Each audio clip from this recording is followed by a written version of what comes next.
manner born to nobility. Ollie danced through life with frivolity. Parties and balls, a life so grand. Little did she know what fate had planned. Ollie, Ollie, the wandering candlemaker, chosen by Sybil in her destiny's now. Mystic from towers of paper to the open road, a reluctant cleric with powers bestowed.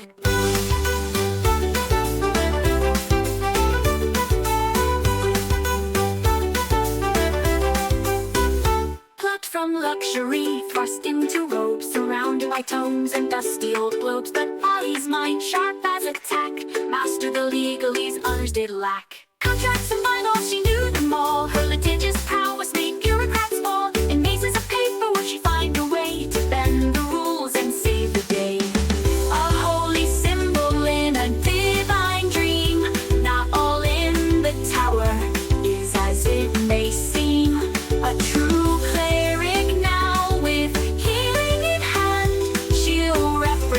the tower across the land. But Ollie sees more than meets the eye. All timelines at once, futures that fly. Past, present, future, all intertwined, sometimes leaving the present behind.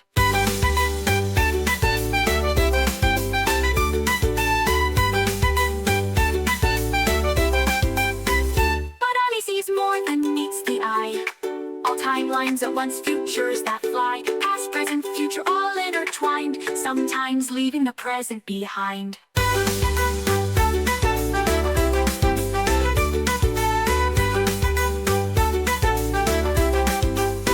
Library cat, shrouded in mystery, follows Ollie through every history. With glowing eyes and silent paws, it guards her path without pause. Ollie, Ollie, the wandering candlemaker, chosen by Sybil in her destiny's now. Mystic from towers of paper to the open road, a reluctant cleric with powers bestowed. Cut from luxury, thrust into robes, surrounded by tomes and dusty old globes. But Ollie's mind, sharp as a tack, mastered the legalese others did lack.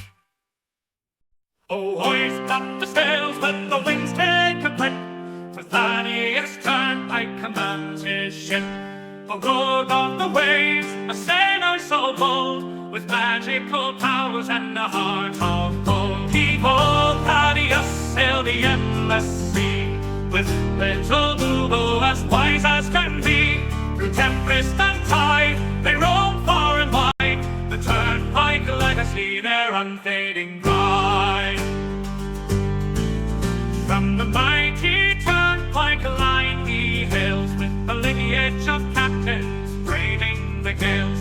A scion of seafarers fierce and grand, with the smell on his lips and the sword in his hand. Behold, Thaddeus, master of the spell, with little Bubo through heaven and hell.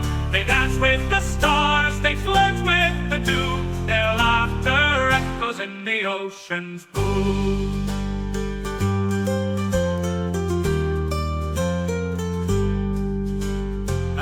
For his mate, little Bubo's his name. Together they soar in fortune and fame. With little Bubo, his talents wrapped in light, they summon the winds and the stars to their fight. A curse of great power, a gift or a bane, Thaddeus wields it with little to fame. A rogue with a charm, a sailor with flair, he faces each curse with nary a care. Behold, Thaddeus, the sea's arcane knight, with little Bubo in the pale moonlight. Through whispers of magic and the salt-laden air, the Turnpike adventure none can compare.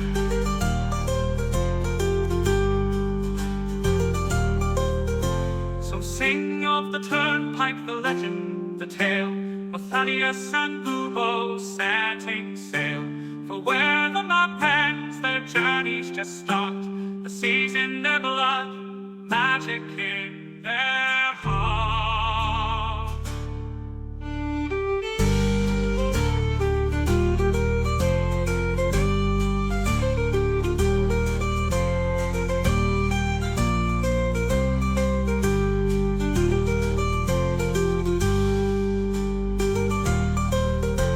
So sing of the Turnpike, the legend, the tale, of Thaddeus and Bubo setting sail. For where the map ends, their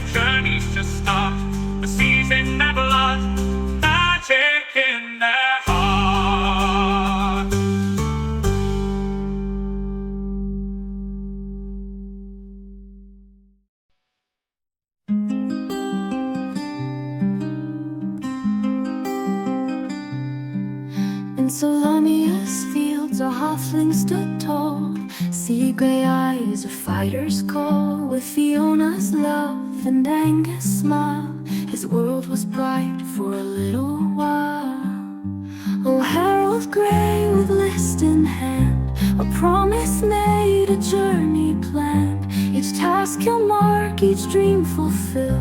For those he's lost, his heart beats still.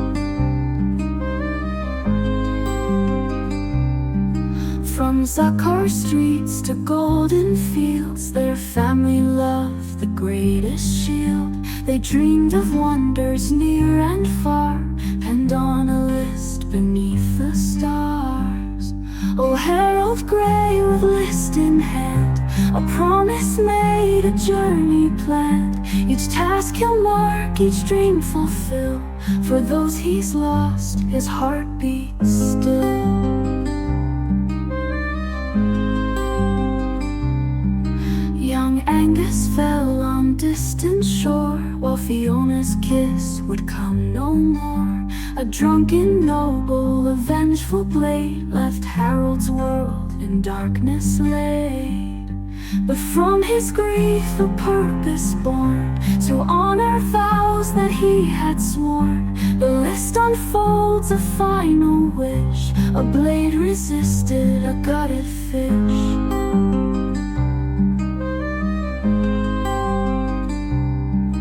Now Harold roams through joy and strife, to live for three in one short life.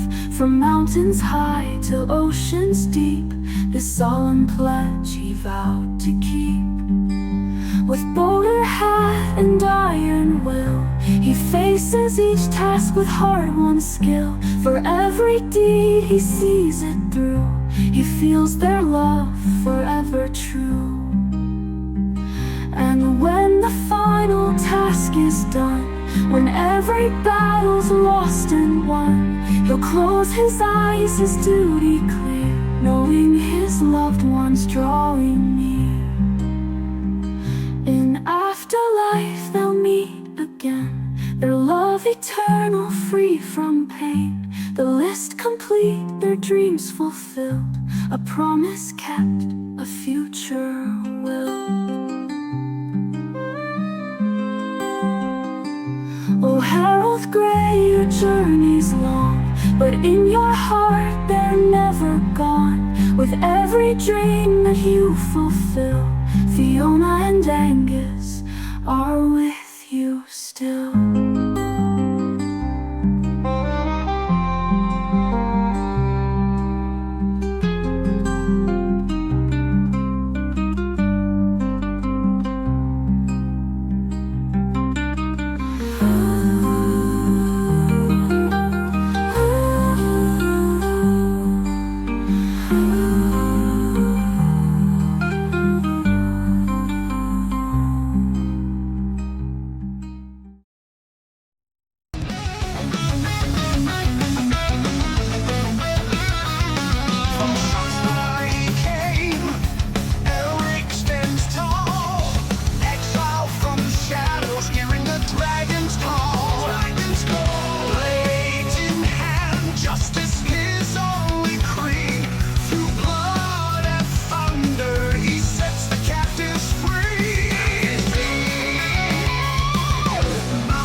I have a black. I have a spin screen. Like it's not showing the screen up on my feed. Does everyone else have the feed? Yeah, I can see the stream. I pop out chat and I don't keep the stream up. I just have Ichabod chat. says he can hear me. Oh, I think we're back. I think that's because of my intensive training. Because you went to drama. That's because you're a professionally trained performer. I'm not sure if everyone is aware of that. Yeah. I went to drama school. We went to This yeah. is an ongoing joke in the Baldur's Gate Baldur's 3. Gate 3. Oh. Every PC character going to fucking London drama schools because they all sound exactly the same. Oh, that's so true. We are being heard. I think we're heard now. I think we are heard. Yeah, low volume. Low volume. Sam are at a lower volume. Okay, let me see. Ooh, my input's pretty high. It might be a Koi thing, I think. All of this sounds good here, right? Yeah, you sound great to me, buddy. Yeah, my mic is the You same sound level. like All right, this You is. sound great, Sam. Like, so good. I wanted to start with like proper Twitch, where we really like have to figure ourselves out. Okay, get ready as So the good, volume dude. is up and up. My volume is All right. going up. Keen, I'll be at craft services if anyone needs me lying on the floor. Thank you. Thank you. Could you pick me up Tuna a protein salad bar? sandwich. Because Can you bring me some floor? I'd like when, some. when Kubrick over here figures it out, call me, all right? Yeah, we're gonna do this intro another 200 times, guys. So Jacob chat, Miller I says, hope you're "There ready." we go." Yeah. All right. And now Sam Sam's is faking it. Now Sam. Oh no! Now Sam Look, he's can't be acting. heard. All right. I think he need went to to tear drama down school, everyone's doing that computer. We're building bit. it back up from scratch. We need to identify the cause. We need to isolate the issue. Brand new gaming PCs for everyone. You get a gaming PC. And you get a gaming PC. I Everyone gets need a an Ethernet 6090 cable. card and yeah, everyone's getting new stuff. Our audience is extremely generous. We have one more audience in Season Ichabod 2. and a new person. That person's name was Beth Jesus. Thank you, Beth Jesus, for all of our gaming PCs. I'm gonna sell mine to pay my rent. I'm sorry. Amazing to play on your phone. I love it. All right. Incredible. Okay. That's how you start a Twitch stream, ladies and gentlemen. Welcome back Thank to you Your for tuning Legion, us in, the everybody. D&D game where you, the audience, get to be the part of the story as the gods themselves. Feel free to use those patented eternity crystals that you get to give any character you like, PC or NPC, we need love too, advantage or disadvantage on any roll. Remember to write in the character you want to be touched by the gods. My name is Koi. I'm going to be your game master today, and I am joined by some faces you might recognize. First of all, actually, oh no, he's not on the floor. He might be on the floor throughout today, but right now I can see him. Michael Keane, playing as the halfling Harold Gray. Last we saw Harold... ... I can't tell if he's frozen. He looks So hard to frozen. tell. Is he frozen? It's just the focus. either- I think. Yeah, is I mean, frozen. it's hard to tell with Keen. I thought he was just like in it, He's but no, he's frozen. not in it. He's frozen. Let's He's move frozen. on. He's like one of those monks that just like meditates and just. Is Okay. there. Okay. Last we saw Harold, he wasn't frozen. And next, Sam Gilroy as the noble pirate wizard Thaddeus Turnpike. Last we saw Thaddeus. Let's see if this actually works. Oh, last we saw Thaddeus, he was scribbling, rifling between his old book of magic and his new sphere. So you can think of like in the grand, maybe it's because I've been watching Venture Brothers again recently. So like Such a good you- show. in between everybody else's flashback, you just cut back to Thad just like writing at his desk. Love it. Love it. One of the rare moments that Thad's pulling out the wizard card. The most boring class in D&D when it's on downtime because you're just being a nerd. I'm going to go back to Michael Keane, who's back on his... I guess you sold your gaming computer from Beth Jesus. So playing with a little bit more money in his pocket, the halfling Harold Gray. Last we saw Harold... Last we saw, Harold encountered another halfling in the wild for the first time in this entire story arc, and reacted with a great deal of fear.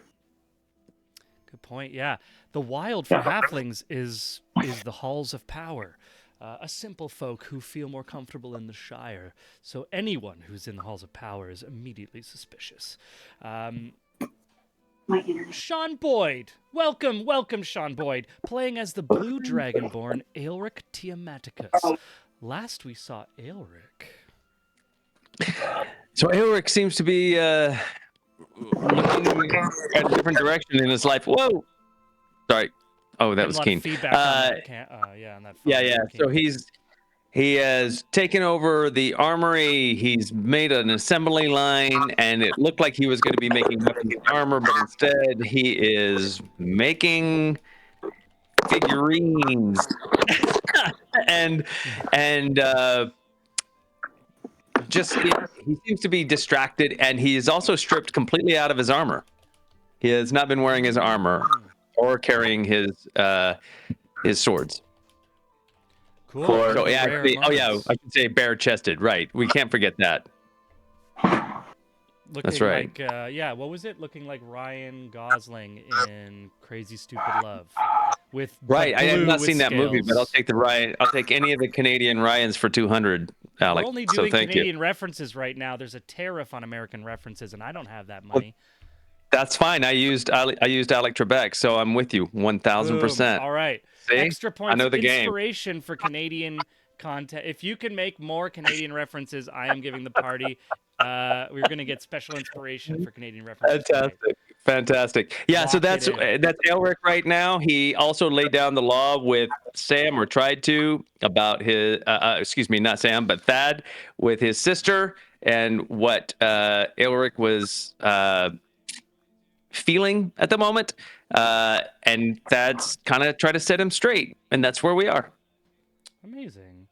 And last but certainly not least, Claire Hogan is joining as the noble Kender and cleric of the World Tree Zivelin, Juniper Arlie Candlewick the Thoid.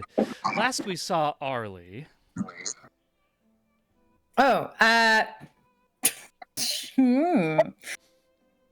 Last we saw Arlie. Oh my gosh, where's my brain? I am blanking. No, last we saw Arlie, she was off to get. Sorry, I'm hearing myself. I don't know why or how. She was deciding. I think the most interesting thing that I remember is that she was like, right, so Zivelin's offline. Like he is unavailable. Like I'm sort of rolling with the idea that she has dream. She was awake. She kept coming in and out of consciousness as Juniper Candle in the other place, and so she knows that something is not right and well with Zivelin. So she went and did a history check and remembered that Zivelin's partner goddess is a nature goddess, and so she found a bit of a workaround to cast. So it's the sea, I think. The 5th level spell, to cast commune. So she communed with Zivelin's girlfriend. Like, where's our boy? Where's he at? Where should I go and look for him? Some highly political celestial back channeling, Arlie.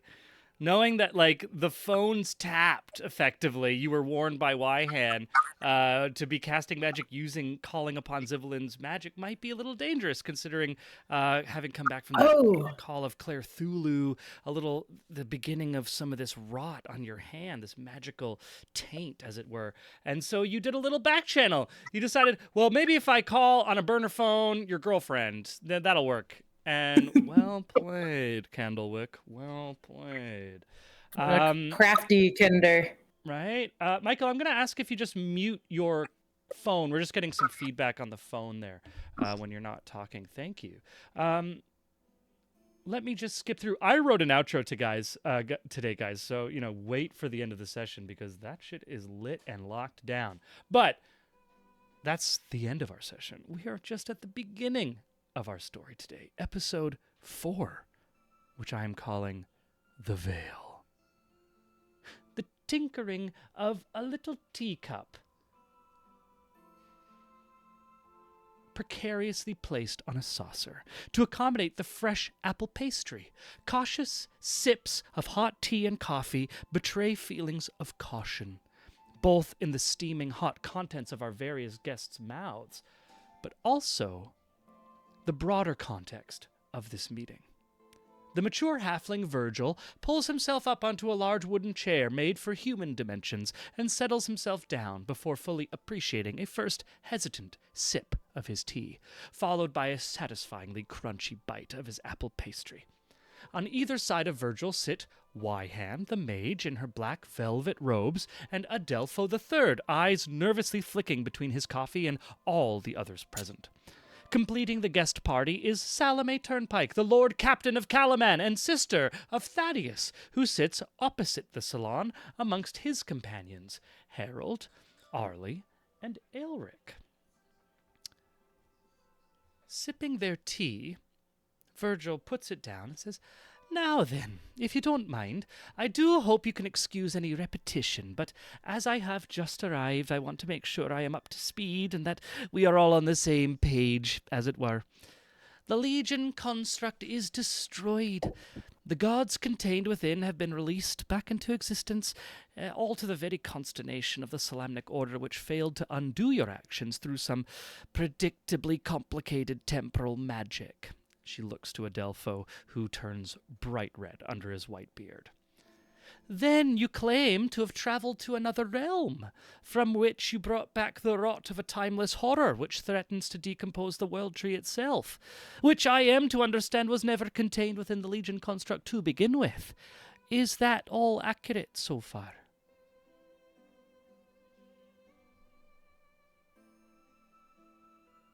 I don't remember the other place, but yes, that is completely and totally accurate, I believe. Lovely.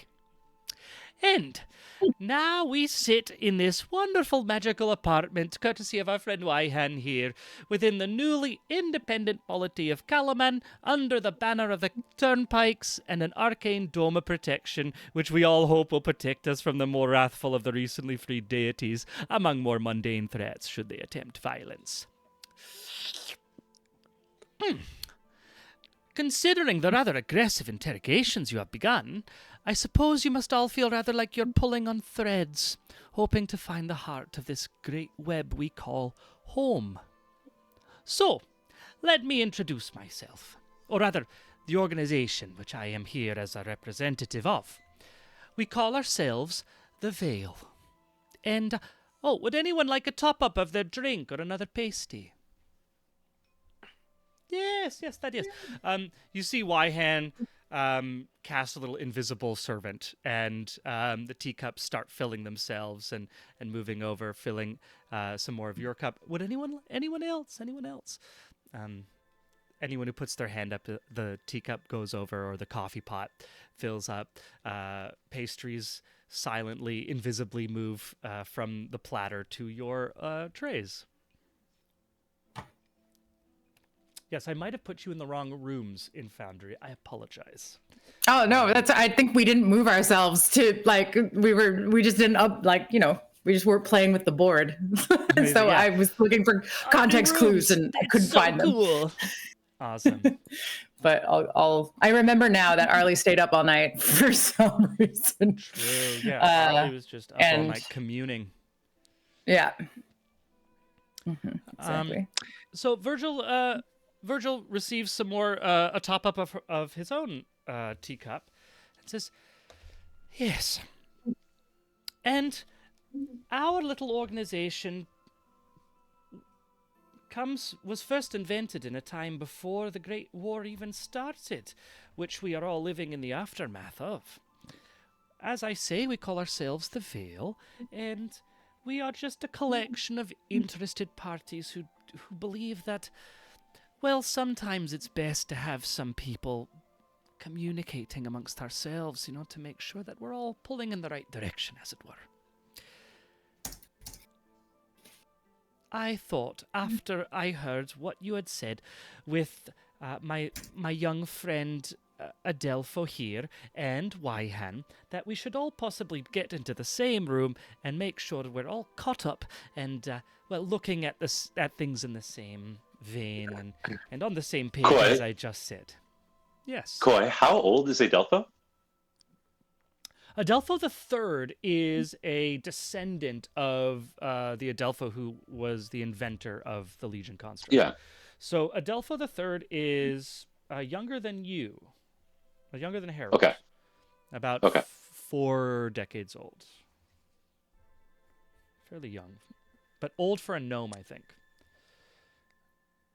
If I'm not mistaken.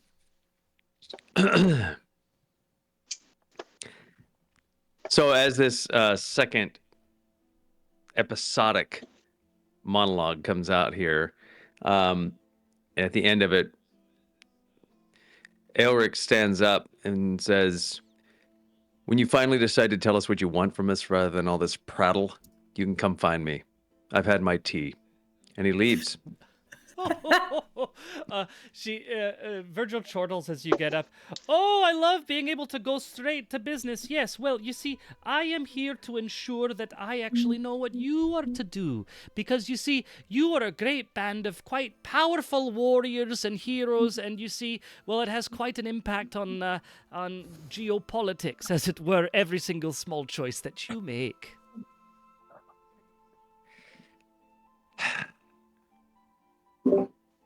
Well, we're not going to the trial. Ah, I see. Right. I had suspected that might be the case, but it is good to hear from your own mouths. You see Virgil take out a little leather-bound journal and a small pencil and start making some notes. What is the benefit in the mutual benefit of this new arrangement, may I ask? Ah, well, you see, I only have known your sister for just a few short months, but what we do in the Vale is we like to facilitate change. We believe that if everyone is communicating together, everyone can get exactly what they want without the need for violence. So, in the case of your sister Salome there, we promised her a means for which to control a safe harbor for her and her people, your people actually, as it were, thus Calaman. We provided her a couple of pieces of advice through which she could take control of Calaman and make an independent polity. All we asked her was that we could have this meeting from which we are sitting now. You state that your purpose is open communication between peoples, and yet the name of your organization is that which obscures. Yes. You see, power is a strange thing. And once one is tainted by power, it is hard to operate without it. So we in the Vale choose to rid ourselves of titles and power so that we might have more free and open communications and not burden ourselves with the obligations of such responsibilities.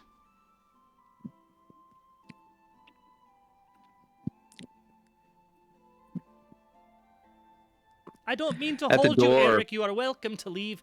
Don't mean to hold you. I'm sure your friends are more than happy to speak for you, and I understand the tedious boredom that some of these conversations can cause.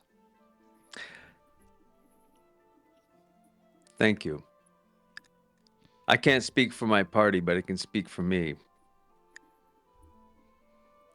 I'm tired of being a pawn.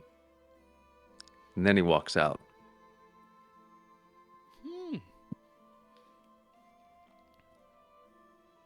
You see Virgil kind of like follow Aelric out until Aelric has gone around the corner, and then kind of check in with each one of her party. A little nod, like, yes, right, yes, no, very formidable. Yes. Did you see the He goes, chest? and he just continues to go down to his workshop. Right.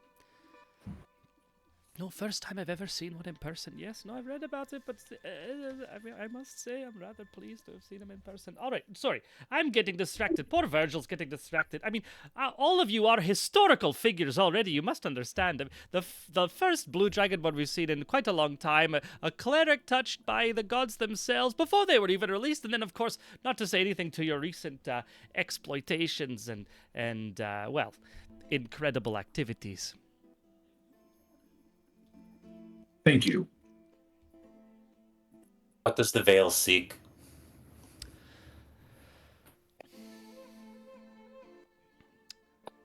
We hope for peace. In many ways, it was what we all searched for before the Great War. We wanted peace, which is why so many of the mortal races turned against the gods, because their games caused violence and wars.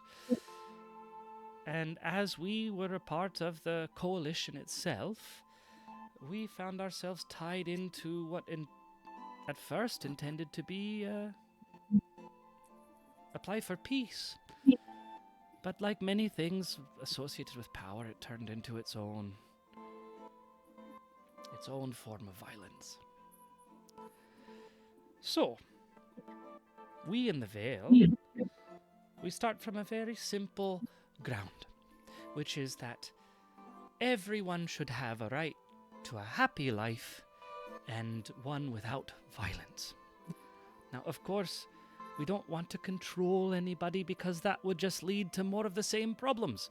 So it is rather delicate to balance everyone's wants and needs and try to attempt to make our lives as fulfilling and peaceful as possible. And while I believe some of us, even in our own organization, are rather worried about, the next steps you as a group might take, whether individually or together, I have full confidence that you all are after very much the same thing. Am I wrong? I have no idea what you want. Joe, I admire your skills as an orator. You are able to say so much and yet tell us nothing concrete about you or your aims. You say you want peace, and yet you joined a coalition whose express design was war. Say you are for open communication, and yet the name The Veil itself implies secrecy. I expect no less of a halfling in a high place. But without wanting to speak for the rest of my party, I would perhaps suggest that if you want us to trust you, you might perhaps show a bit in us. I see. Spoken like one who has very little faith of those in power, as I had heard. Well, let me be very practical and task-oriented for you then, Harold. You have released all the gods back into existence, many of which were quite violently contained hundreds of years ago. I'm sure some of them don't very much care for us. We're quite too small, but some might have rather sense of vengeance. And we are all ourselves rather concerned and worried about the fact that those gods might turn around and lay some wrathful vengeance on us poor mortal beings. Can I stop you right there for just 1 second? Yes, of course, yes. Have you ever met a god? Have you talked to a god? No, I can't say that I have. Okay, well, a thing that everybody in this room shares in common is that not only were we all touched and endowed by a god who is not contained, but we have all had conversations with not only one, but multiple gods over multiple pantheons, some of whom I have never seen before in my entire life or heard of before because, well, it was the first time I ever saw them. Now, what you need to understand here is that Well, they wanted out of the construct. It seemed that their concerns about being trapped within the construct did not seem to map onto our mortal ideas of punishment or not. Some of them didn't even know that they were trapped within the construct that they were attached to. So, my ask for all of this brouhaha that's seeming to happen, this trial, and now our moves being political actions in and of themselves, is why have the gods yet to attack? The mad gods, the wild gods, the one that do not care for any kind of consensus amongst their own kind. Why are they not out smiting right now? Oh, I see. Wyhan, perhaps I think it might be time for us to share that. Wyhan reveals from her robes a gnomish arcane device, places it next to has to move some of the pastries aside to place it on the little table. And we get a little kind of a magical holograph that kind of pops up. You see the map of Ansalon. She says, yes, of course. You see, there actually has been some response from the gods. We've tried to contain it for fear of any, mass panic. And when I say we, I of course mostly mean the Solamnic Order. They are terrified of losing any power that they have remaining. If you can see over here in northern Ergoth there, that little island there just to the west of Solamnia, most of that at this point, I believe, is ash.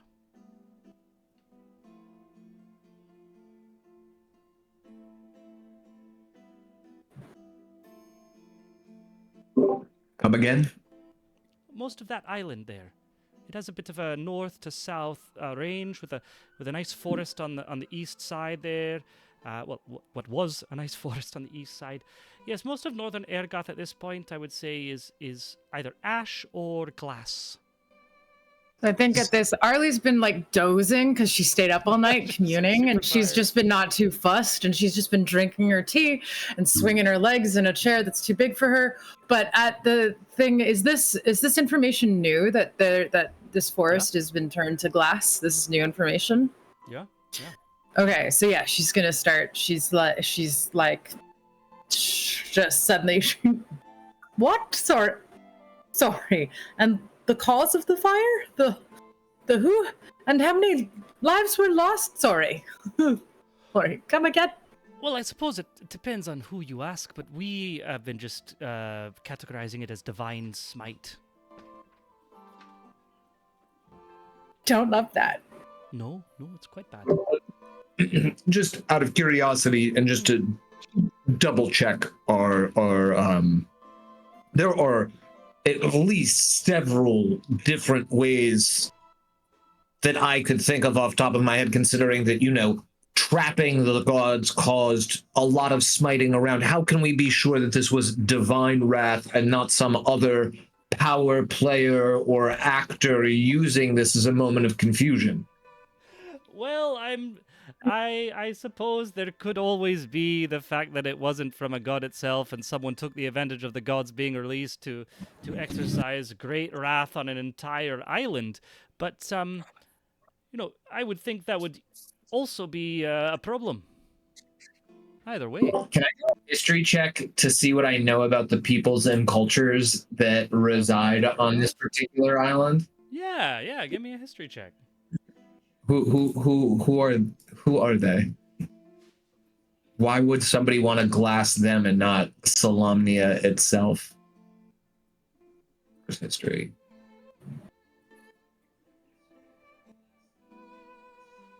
Boo. 11. 11. With an 11, you know that the Ergoths, originally was a single mountain chain with a large plateau, similar to our Tibetan plateau, you might say. after the cataclysm, with the seas rising, it actually separated Urgoth into a northern and a southern island. It is home to quite a lot of dwarves. What god would want to smite a bunch of dwarves and not, let's say, the seat of power of Solamnia itself? Arlie's gonna answer the question literally with her arcane god knowledge. She's just gonna name. She's gonna be like this one and that one and that one. Technically, this one really doesn't like dwarves. I love it. Yeah. So, you see Virgil kind of like look for a way to answer, and Arlie goes on a list of easily a dozen specific gods with very specific problems with dwarves. Can I ask a general history knowledge question here? What was other than the grander philosophical, we want control of our own lives, you filthy gods, what were like the actual bones of contention? Like what was the massacre, the Boston, well, that's us doing something to the gods. I'm like, I'm thinking of the massacre when the British troops shot it.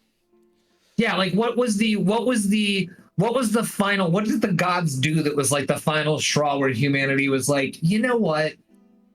F this. I will say that would be a history check, and that would be a DC 20. Fucking natural 20, so... No! Amazing. Oh my god. Coy needs an intermission to check on the AI so he can invent 1,000 years of folklore real fast. Fuck. Yeah, the instigating moment. Like, okay. Make it. You can. I will let the DM come up with time for. But was smiting like?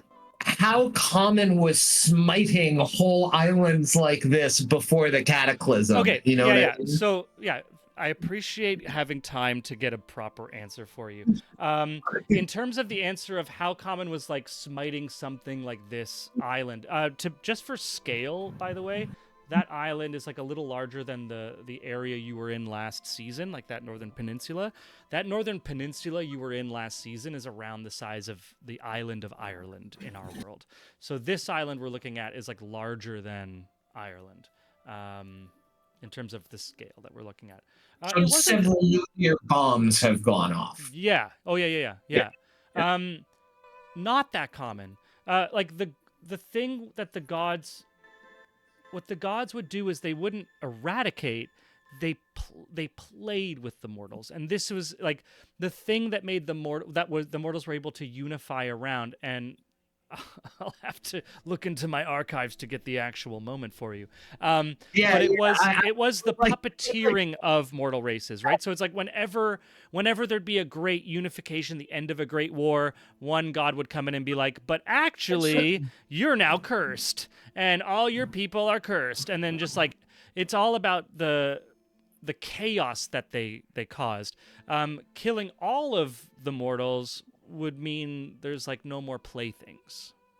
Yeah. So I would like to counter back with to the thing of just being like, but this isn't in the profile. Like, I agree with you that listen, Wyham, it's still very early. I've been studying all night. I forget your name, and my friend doesn't seem to like you very much. Are you referring to Elric? No, I'm talking to the no, Harold doesn't like. What's the other halfling's name? Virgil. Yes, Virgil and Wyand. Look, I agree with you that one could classify the gods as antisocial and, if this word exists in Kryn, sociopathic. I think I remember reading that I somewhere. just wouldn't say that out loud now, Thad. They can all hear you. That's the new fun thing. Blasphemy was a thing beforehand too, as well. But I'm just saying that this is not in their profile of ways in which that they liked to toy and torment humanity. or you know, I'm gonna sentient. I'm gonna just sidestep to honor our legion in chat. The instigating incident that was the galvanizing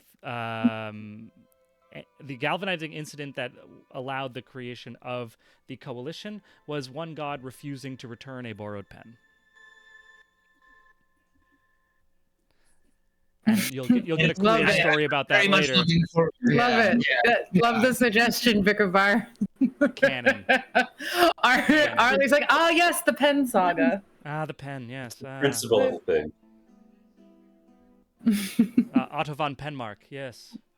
Right, I am going to lay out that this is not in the. Even if you want to take the worst, and I calm Arlie down by being like, I was trying to be hyperbolic for reasons. Of course, the gods, you know, that's the most negative view possible. But even if one were to take that view, this is not in their historical pattern of behavior. No, then again, they often were free to do as they wished, and well, they had a little bit of time contained. All to say, if we're oftentimes there's a lot of talk about the end of all existence and the end of the all the realms, and I believe you might have even, well, you say you just returned from one of them. So, as you know, we have a very certain belief that there are multiple realms of different realities, different elemental planes, even those of death itself, and more conceptual existences. And yes, when we consider all of those things, it is very unlikely that we will see the end and destruction of all of those things, really in any time frame. It is not such grandiose concerns of the Vale. The Vale is concerned about the people who live now and their descendants, and the chances they might have for freedom and an ability to appreciate and enjoy their lives. Because you see, we only have a brief window, each of us, and we hope that time we have on our world is not we're not burdened with oppressive work and lack of an opportunity to express ourselves and our souls, and will appreciate the fine things in life, such as this wonderful pastry. The door opens and Aelric comes back in. He's dressed in his clothes, his cloak. He's got his weapons on. He's got his pack on. He is without his armor. In this silence, he looks over to Harold and then to Thad and then to Arlie, and he asks, "Is it bad?" It's not good. Harold? So yes. Harold nods. Thad, do you know where? Do I know where? We're going. A little late. It's a little late for us to intervene, Elric. There's nowhere. I mean, we could help survivors, I guess, but we've also been. Does the forest that we were both, that Thad was told about and that I was shown in the commune spell, it's gone? I'm just connecting the dots slowly through the Robaxis set. You rolled a nat 20. You rolled a nat 20, Arlie, when you did that commune. The forest, that burnt out forest that you were seeing, and that little seedling, that was the Sylvanestry wood, which is totally different wood. Very different wood. Cool. It was burned down by the evil dragon army. Sorry. So yeah, Elric's like, "Where are we going?" And Arlie, in Arlie's mind, she's like, she's just gonna blurt out like, now that Claire understands, she's gonna blurt out like, "The Sylvanestry woods." Is that? Sorry, everyone. That's sorry, Virgil. You don't need to know. Never mind. No, I apologize to interrupt you, Thaddeus, but I believe I was attempting to speak in very direct and task-oriented ways to my fellow halfling herald here. And I believe Aelric would be most appreciative of that as well. Yes. Our people have a saying that the Lord that serves their kingdom can expect a fat belly and many children, and that the Lord that does not serve their kingdom can expect a knife in the gut. The gods must serve mortals, yet we cannot lock them away. They are forces of existence itself. Without Inpu, no afterlife. Without Luna, whatever it is in the sky now. Without Zivalin, perhaps the end to the very conception of knowing anything, truth itself. But nevertheless, the gods must serve mortals. And if they cannot be convinced to do so, they need to be forced to do so. And it is there you and I believe, have found our same page. More specifically, there are those who do not believe such things. I am hesitant to say this to anyone but you wonderful heroes in front of me, but have you heard of the man named Nire? Yes. Brother Nire. Yes. Yes. We have reason to believe that he has somehow gained quite a bit of power over the last 300 years. Indeed, some say that he's much older than even he admits. Our understanding through He our was present friends when the in gods the were released. Yes, we found that out through. Actually, you might know him. He was a companion with you for a short time. Dilk, the druid.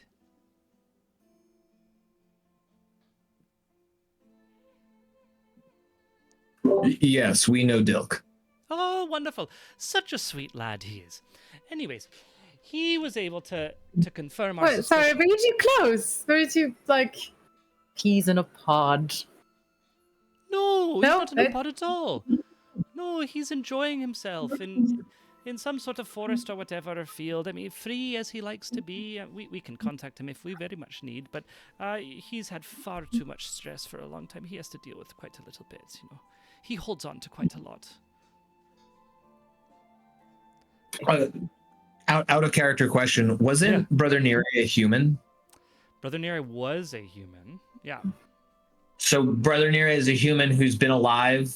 We're being told that Brother Neri is still possibly alive. This is a connection you were just hearing. Yeah. Brother Nire was a Hexblade warlock, and if you'll all recall, during our one-shot, two-shot Back in Time campaign, it came out that Brother Nire's patron, as embodied in the Hexblade, wanted it to kill the Legion so that it could absorb the powers of all the gods.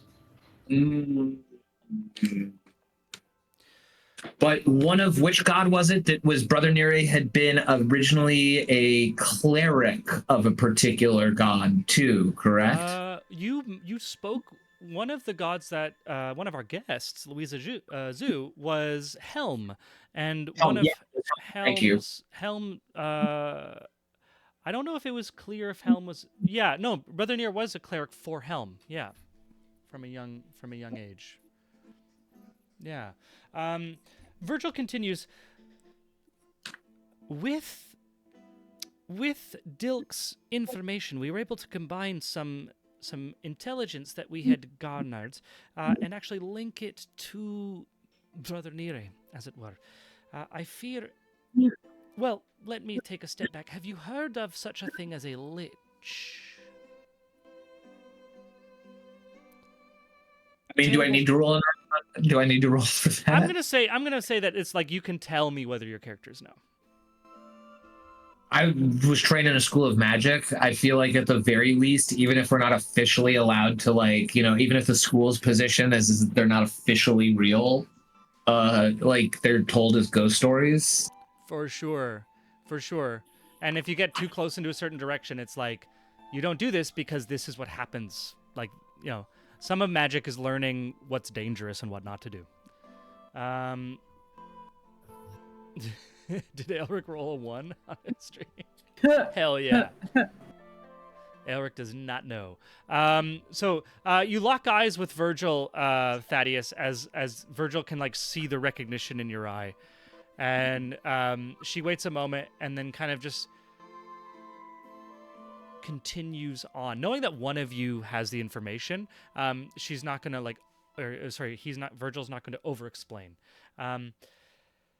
And we had been garnering intelligence that there was a powerful lich attempting to at first find the Legion construct, and afterwards to gain and harness power of magical artifacts and well, to gain personal power.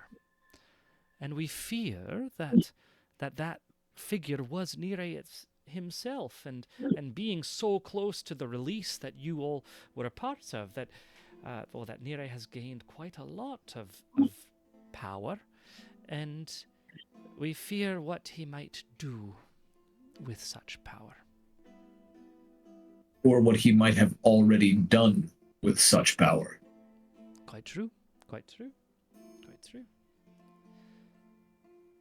In response, we know of only one existing artifact, being a very tenuous word, which might have the capacity to harness and channel enough power to stand up, as it were, to any of the gods, as Harold so eloquently said, to encourage them to serve us as opposed to the other way around, and secondly, to be able to deal with Nire the Lich. This artifact was a great rod that was actually at the center of the cataclysm, and it has been shattered into 7 pieces, thrown across the great realms of, well, what some of our gnome companions have called the what do you call it? Hasn't spoken before. Adelpho is just sitting.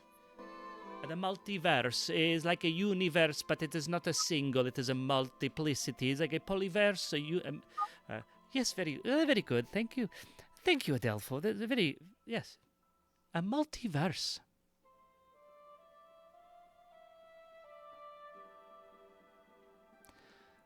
Arlie, you remember in one of your commune visions seeing a small rod wrapped in the roots of a tree that had the essence of Zivelin.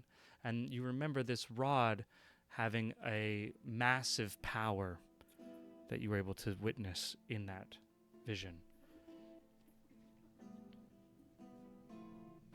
Are you saying that it's Brother Nire's rod? Is that what is that the connection that's being made right now? So this is the cataclysm.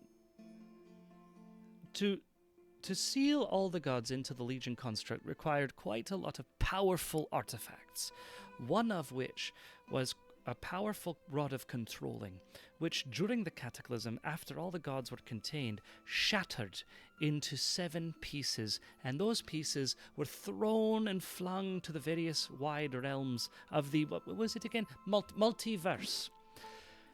We believe if those 7 pieces can be retrieved and put back together, we would be able to have an artifact with enough power to not only stand up against the gods themselves, but possibly more pressing, the Lich Nire and his hunger for power.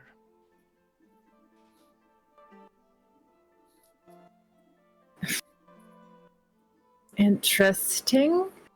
I mean, do you have any leads on where the pieces are? Because I imagine that all manner of power-hungry denizens of this world and others will have wanted to have a piece of...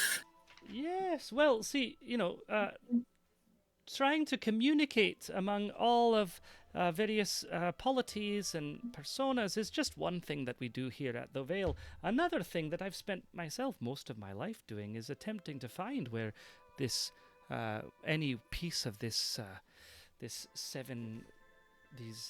great staff remains. And well, for better or worse, I believe we have been able to find the first piece, and we were actually in the midst of attempting to decide how we might go about retrieving it when, well, things got a little muddled with the release of the gods.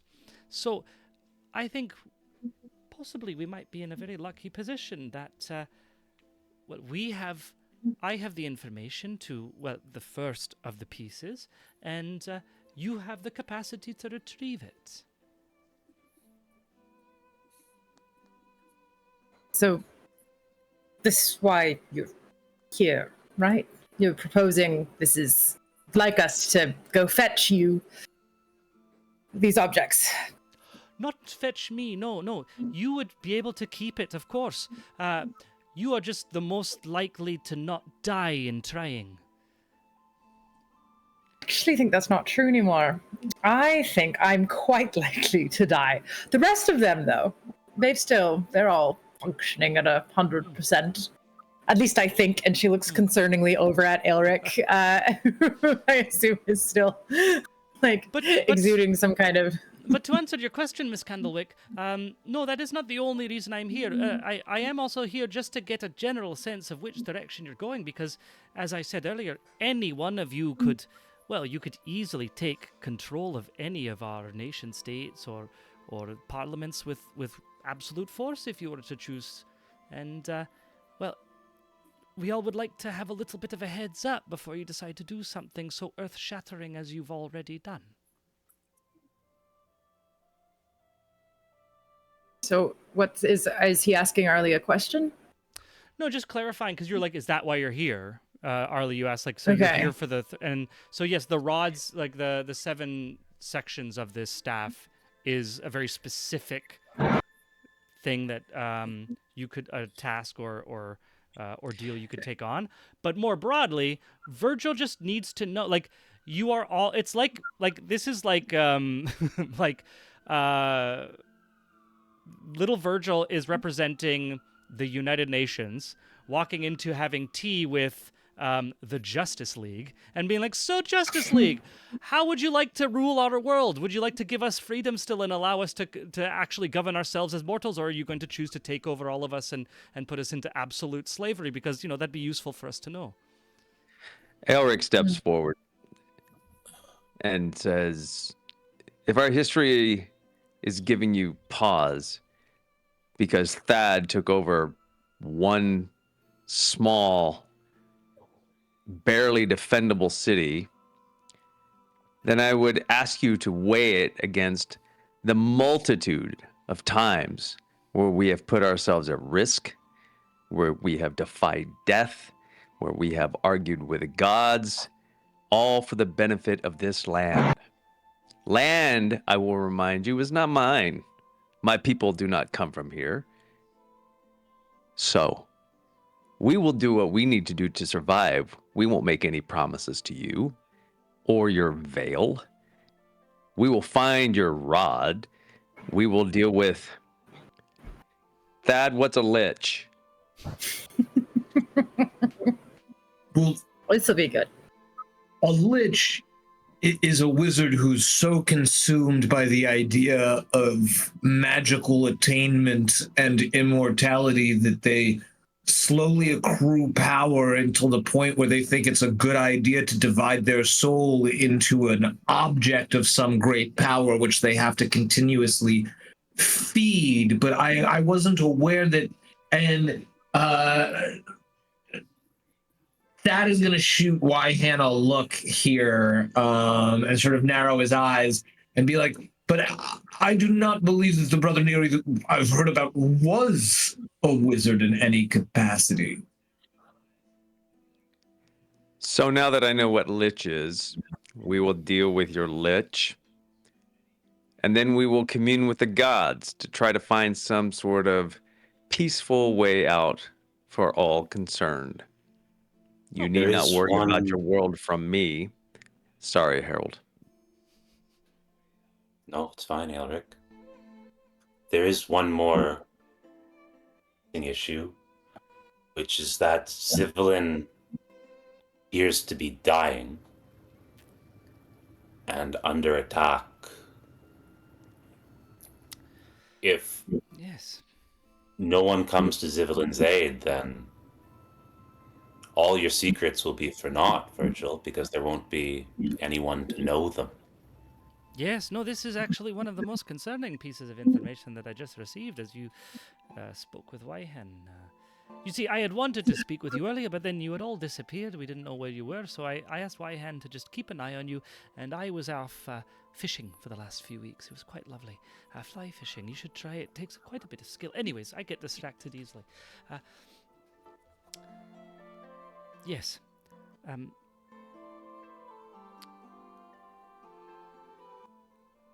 Now, you know, I've totally lost where I was. I was thinking about the rainbow trout that I just caught, and now I'm wondering how to cook it, and... Zivlin. Zivlin, yes, the god of knowledge, the world tree. That seems to have been infected by a great dread-like creature from beyond the abyss, yes. Well, as I said earlier, that most gods don't want to actually destroy everything, because what's the fun of having all your toys gone?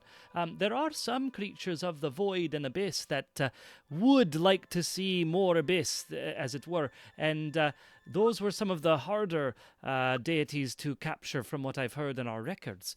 It seems that not only have you released such a deity, but you've also,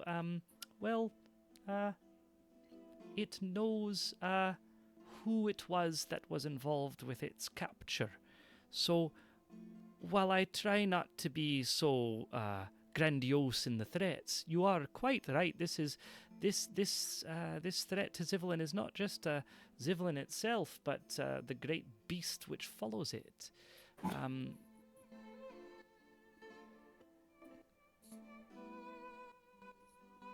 That is just like being on the table now on his knuckles and just staring directly at one hand. So you have information on what is consuming the world tree? I believe Wyhan, you were able to. Did you hide anything? Oh yeah. I remember now. Sorry, like Arlie and Claire are sleep fractured. Of course. Of course. I remember that conversation. Wyhan, hands in the robe, just like kind of stare, like looking at Thad. Wyhan is in a. You've never seen Wyhan accept a position of subservience. And Wyhan is sitting here allowing Virgil to speak for them. Virgil says, That's creepy. So, for you great statuesque figure of a hero, Aelric, if you will excuse a simple metaphor, I believe you do understand what it is like to what would the word be, sparring with a smaller trainee, as it were, maybe. Were you to fight with me or with Harold or even just anyone in the city guard, your capacity is much greater, and your ability to end us inadvertently is something that you might have to hold back on your strength. So too does each of you have the power to. I think you might not realize how the vast gap between your abilities and those of us simple folk who live here as just plain mortals. And so, while I respect your intentions, I must ask that you understand that even thoughtlessly, your actions can lead to quite grand outcomes for the rest of us. And my concern is the rest of us.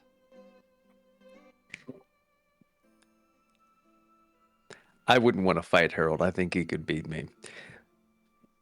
But You to see your Virgil point, take a note. That is an extremely important piece of information. Virgil's like, oh, Elric thinks, okay, that's good to know.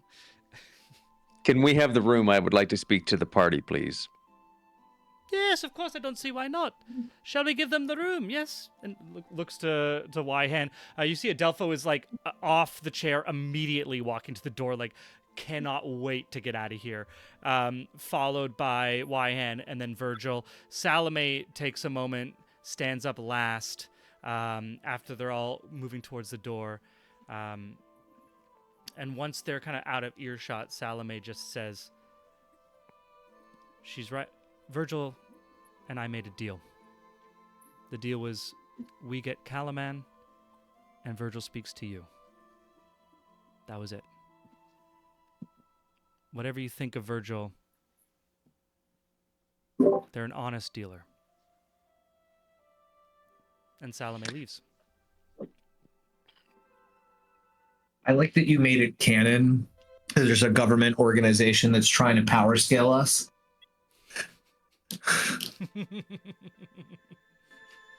I don't know, man. Arlic himself said that Harold would beat him, so like. Oh shit! This is Shield. What it called? Veil. It's actually an acronym. No, yeah. You're left alone in your apartments. I'm gonna put back on our cool party music, our kind of westerny party music. Elric I'm turns to sorry, the party and I was waiting to get something in. Oh, sorry. Yeah, you Sorry, can have something Virgil? before they leave. Yeah. Yeah, Yes, Virgil. yes, Mr. Gray. Yes. Before you leave, saving Zivelin seems like a rather more pressing issue than going on a scavenger hunt for 7 mystical artifacts. What's your priority here? I'm afraid at this scale it's so difficult to prioritize anything. The one thing I can say is that the gods operate on a different time scale than us mortals. Whereas Nire, having been born a mortal himself, we assume is operating more on our time scale.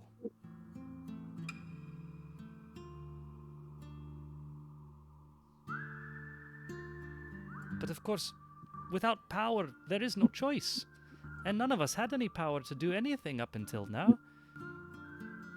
You and your party represent the only option that we have in terms of responding to any one of these crises. So, which priority is first and which to attack? Well, we leave that in the hands of you who have the ability to do so.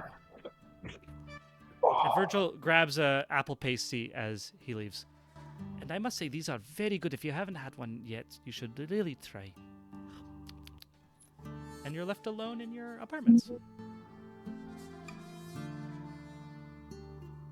At this point, you can have a chat. You can downtime. Like, let me know what we want to do. So Elric does want to turn to the rest of the party and with a big exhale, just say, I don't know how to get anything. These people will not take a hint. I don't want to hear any of this. I trust you all. I don't trust them. I need to know what you want to do. And then I think we just need to leave.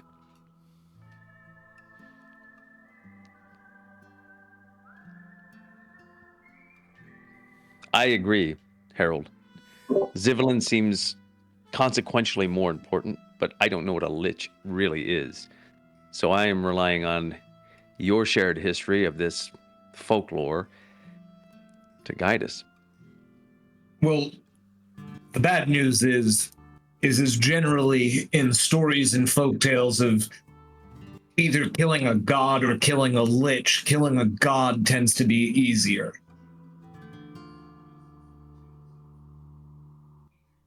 Well, we've already done that, so the other doesn't really frighten me.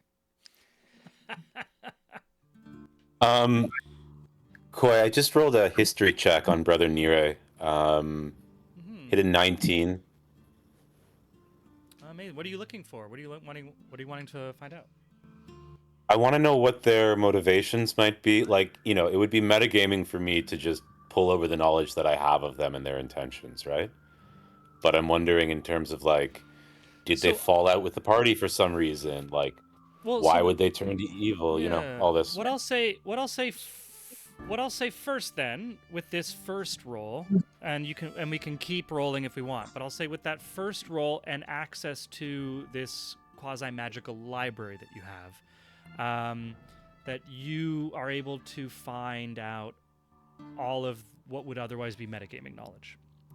So you can kind of synchronize what you know about Nire from the other games with Harold. And then if you want to learn further, then I'll say we'll do another roll. How's that? Sure. So Harold, after going through the stacks, will say, if Brother Nire's design was to absorb the power of all the gods trapped within the Legion, then Nire will give the mortal races a reason to put the gods back into one place and finish the job.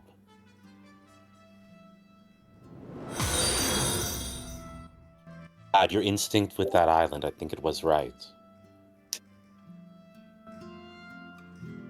Oh.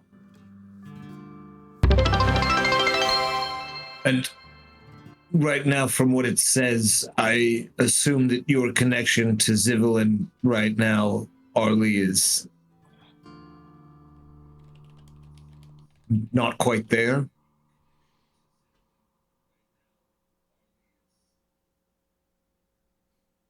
I don't think. Did she hear that? Yeah, you're all Yeah, able to yeah. hear each other. She's like, I have. She looks at her hand and puts it out in front of her face, and she's like, I don't think I'm really operating at 100%. Then Arlie, I will say, Arlie, if you want to take some time to try to give yourself as a player a better understanding of what's going on,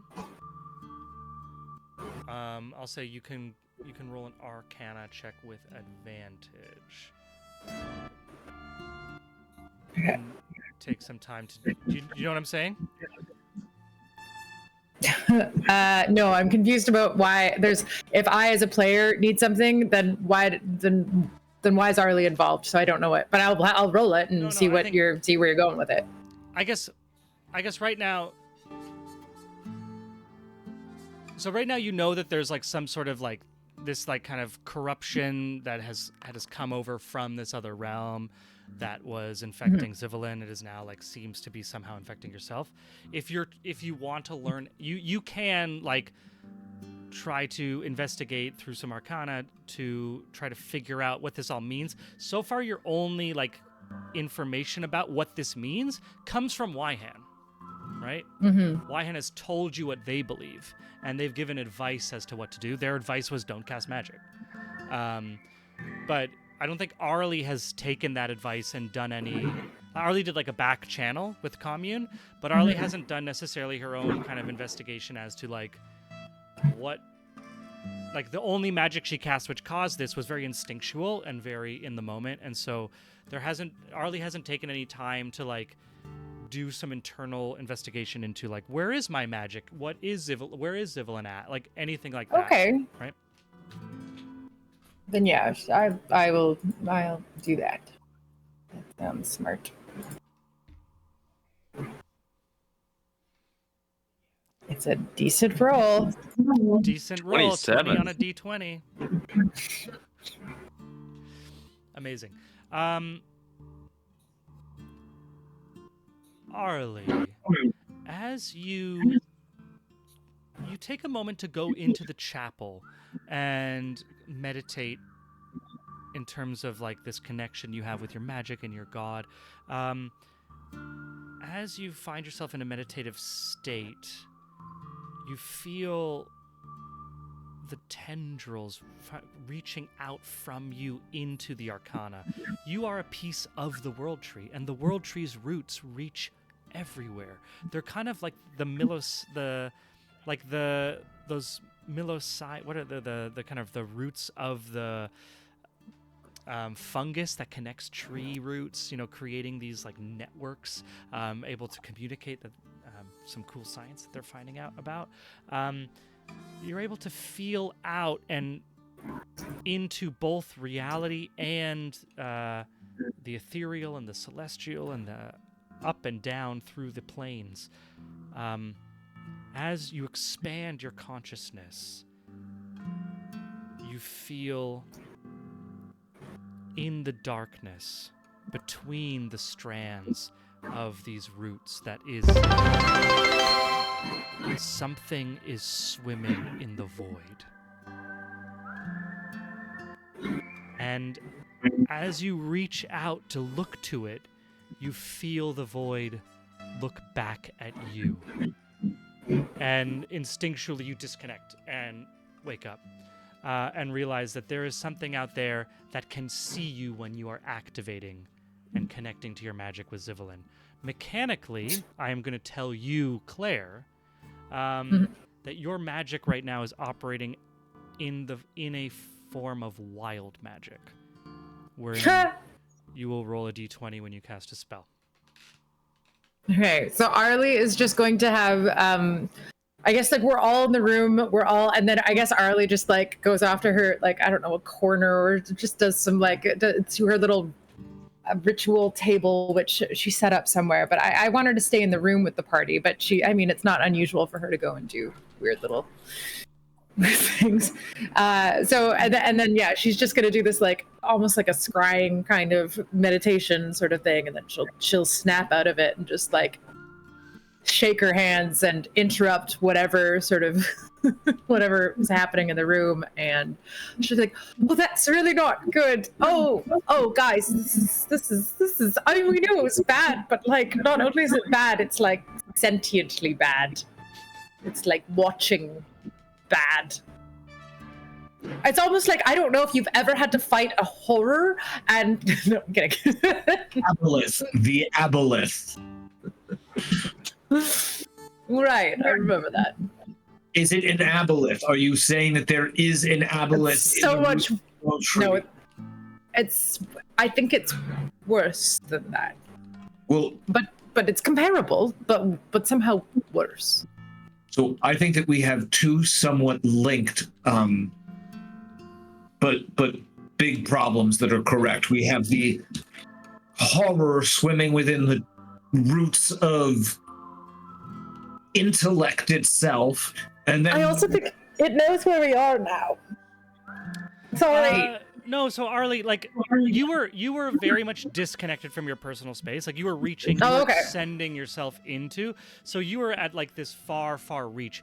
Okay, so I astral traveled to it. You astral traveled to it, and, like, you went to the far reaches towards the void, and it kind of saw you in it, and you disconnected before there was, like, any strong. But you were able to be like, oh, there's something out there that, like, can see me when I'm doing this. Okay. Got it. Describe it.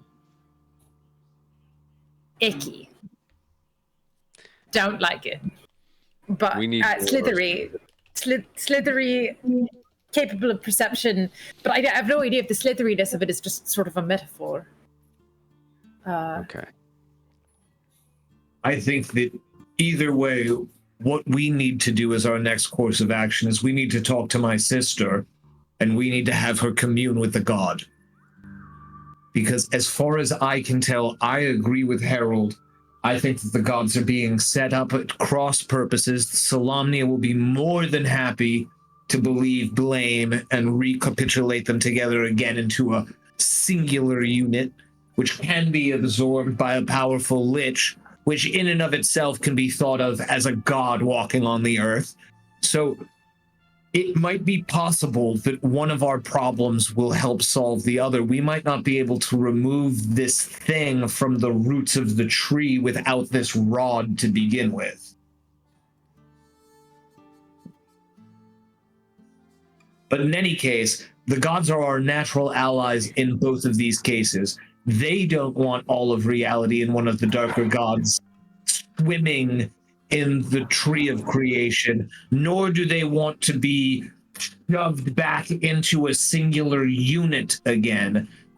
So in either case, maybe petitioning them or asking them for any kind of actual real divine guidance or alliance in this particular case would behoove all of us, since they are there for us now.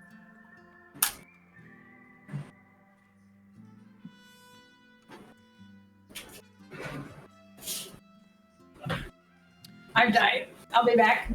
I love it. We're a floor team. Team floor. Yeah. I'm gonna give us an opportunity to like finish off this conversation and thoughts, and maybe prompt where we want to go next, and then we'll take a break.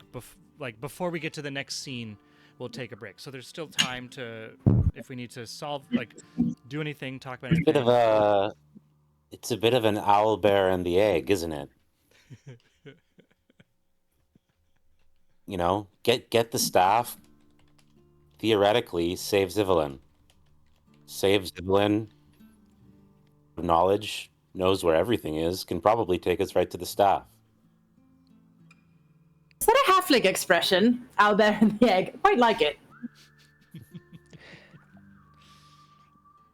I'm going to offer we didn't something have out a lot of of ignorance. I'm going to offer something out of ignorance, so please forgive it.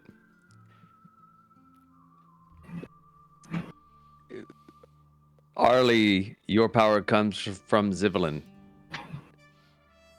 Yes. Right? Yes. I didn't have any power one day, and then I dreamt of the world tree, and then I could And now cast your your power can't be counted on exactly as you remember, right? I am quite anxious to try directly contacting Zivelin for any sort of spell casting at present, and she looks at her hand again. So it makes sense that the sicker Zivelin gets, the worse Arlie is going to get. She cringes Is and that nods right? her head. Thad, Harold. Yes. It feels like the most direct route towards Zivelin's salvation is the way we should go. Would there We're going be... to rock.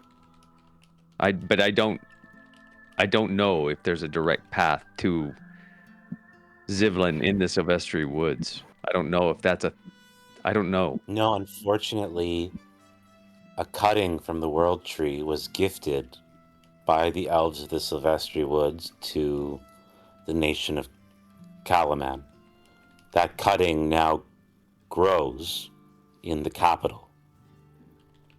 When the Silvestri Woods burned, that World Tree burned. Is all that's left. The World Tree now resides within the capital of Solamnia. Well, I have a crazy idea. Not exactly a great place for us to just be walking in right now.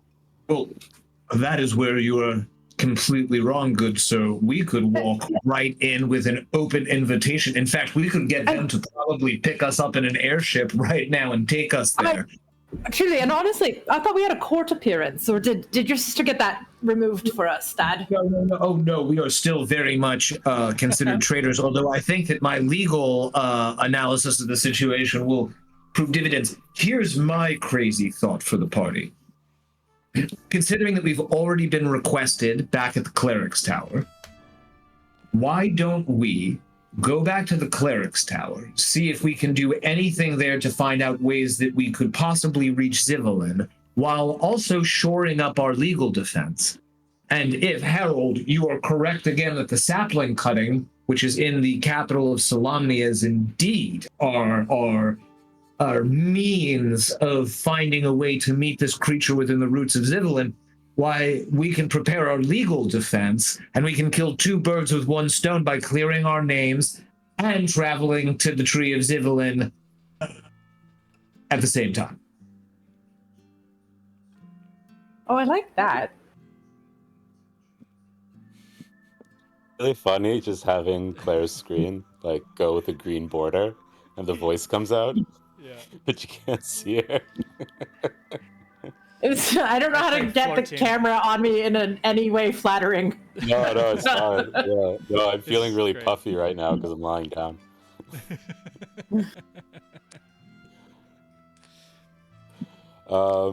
It feels the most tangible plan that we have at this moment.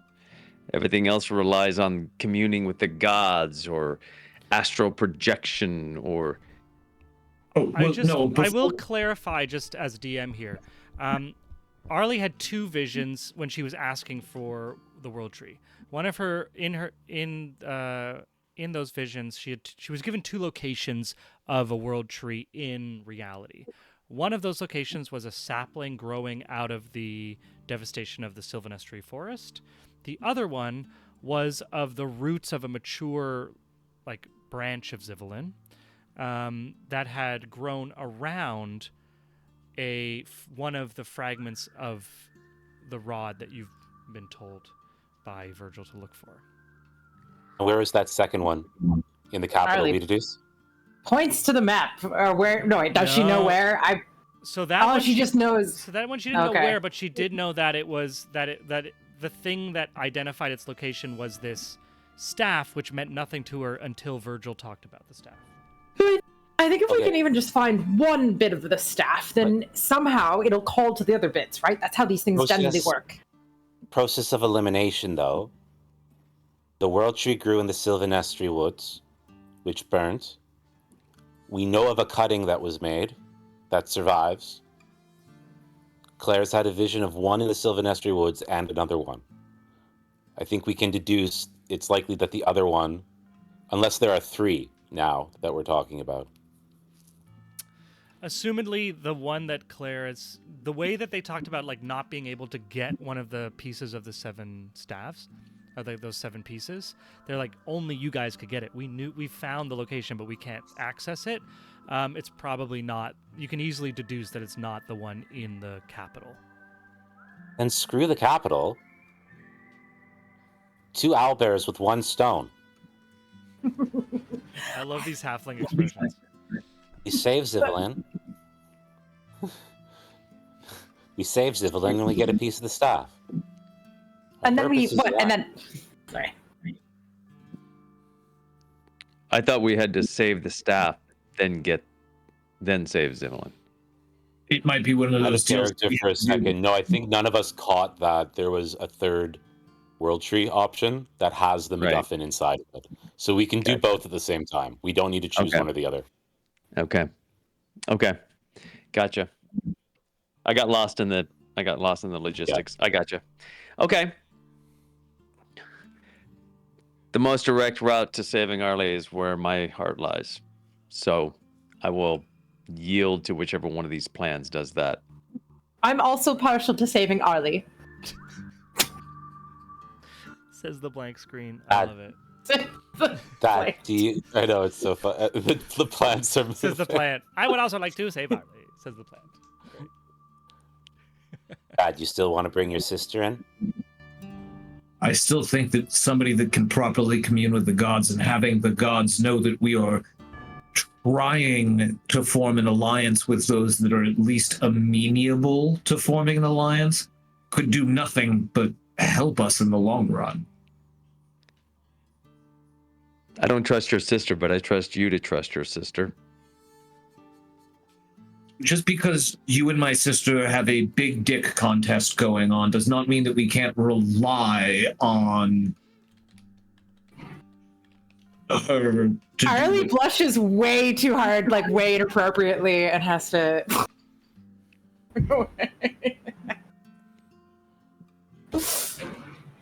Sorry, I'm being rude. So on you're camera. you're asking me to back off and let this transpire, and I am more than willing to do that for Arlie. Harold, unless if you have any objections to us putting on, I'm sure that we are already on the gods' radar. I don't think that drawing any more attention to us is going to, or petition that is going to change their notice of us. I have no problem with your sister. Wonderful. Then I shall arrange a meeting with her before we leave. And so it's off to the Sylvanestry Forest then? I believe that's what we can tell everybody, that we're... No, there's a third MacGuffin, and we need to figure out where that third MacGuffin is. So then we go to the tower to research the cleric's tower? No, but Virgil can tell us where the third is. Virgil will tell us. Yeah. Perfect. Wonderful. Then with that, Sweet. let us that. Okay, so you have direction. You're going to be going to the. You've decided that you're going to ask Virgil for the location of these staff pieces, knowing that one of them is tied in the roots of Zivelin, so you don't need to go to risk yourself politically in the capital to get to Zivelin, because the staff and the roots are both in one location. And your next step is to talk to your sister Salome. Wonderful. We're going to take a little break. It is 9:06 by my time, so we're going to be back at, let's say, 9:20, because it's 15 minutes. And we'll be back talking with Salome, Lord Captain of Calaman.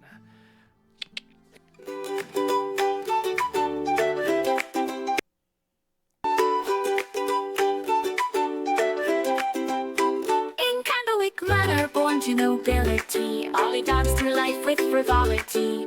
Parties and balls, a life so grand, little did she know what fate had planned. Ollie, the wandering candlewick, chosen by Zivelin, her destiny's down, escaped from towers of paper to the open road, a reluctant cleric with powers bestowed.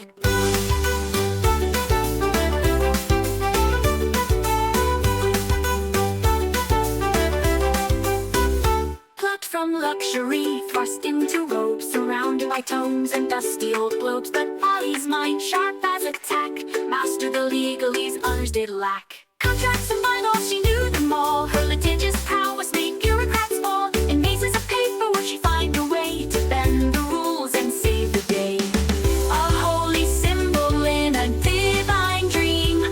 Not all in the tower is as it may seem. A true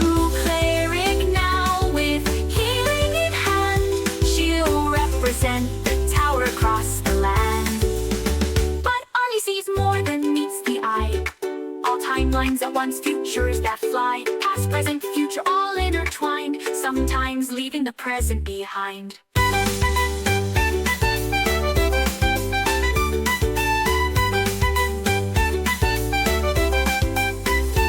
Ollie sees more than meets the eye. All timelines at once, futures that fly. Past, present, future, all intertwined, sometimes leaving the present behind.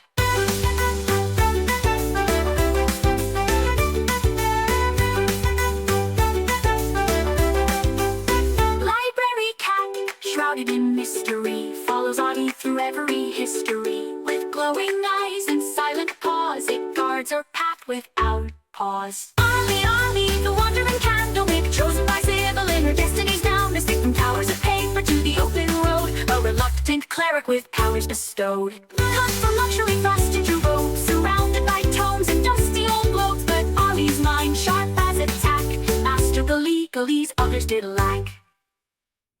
Oh, hoist up the sails, let the winds take a breath. For Thaddeus turned, I command his ship.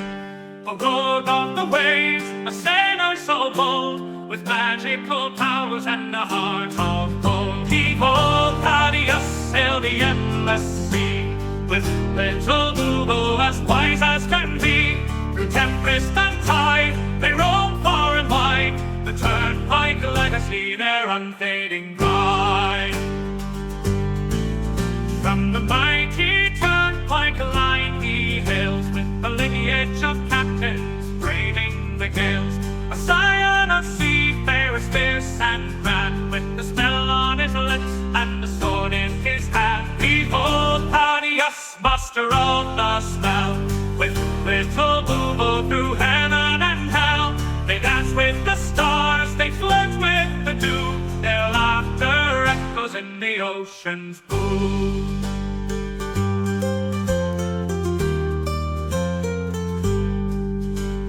Now for his mate, little Bubo's his name. Together they soar in fortune and fame. With little Bubo, his talons wrapped in light, they they summon the winds and the stars to their fight. A curse of great power, a gift or a bane. Thaddeus wields it with little to fame. A rogue with a charm, a sailor with flair. He faces each curse with nary a care. Behold Thaddeus, the sea's arcane knight, with little Boo-Boo in the pale moonlight. Through whispers of magic and the salt-laden air, the turnpike adventure none can compare.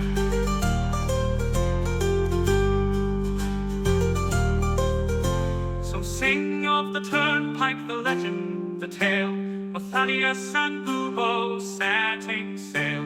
For where the map ends, their journey's just start. The sea's in their blood, magic in their heart.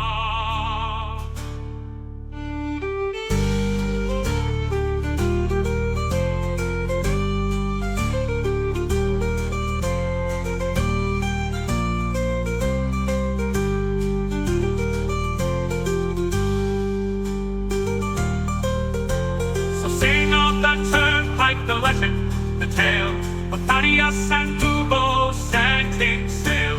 For where the map ends, their journeys just start. The sea's in their blood, magic in their heart.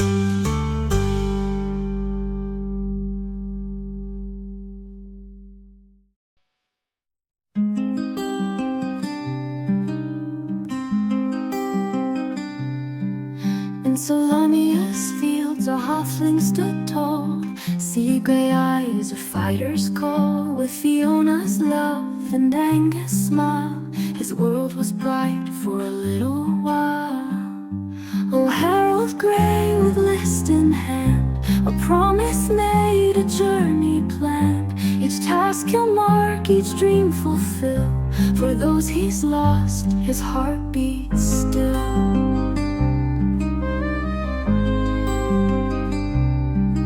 From Zakar streets to golden fields, their family loved the greatest shield. They dreamed of wonders near and far, penned on a list beneath the stars. Oh, Harold Grey with list in hand, a promise made, a journey planned. Each task he'll mark, each dream fulfill. For those he's lost, his heart beats still.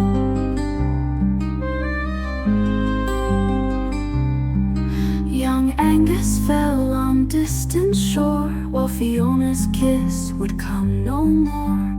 A drunken noble, a vengeful blade, left Harold's world in darkness laid. But from his grief a purpose born, to honor vows that he had sworn. The list unfolds a final wish, a blade resisted a gutted fish.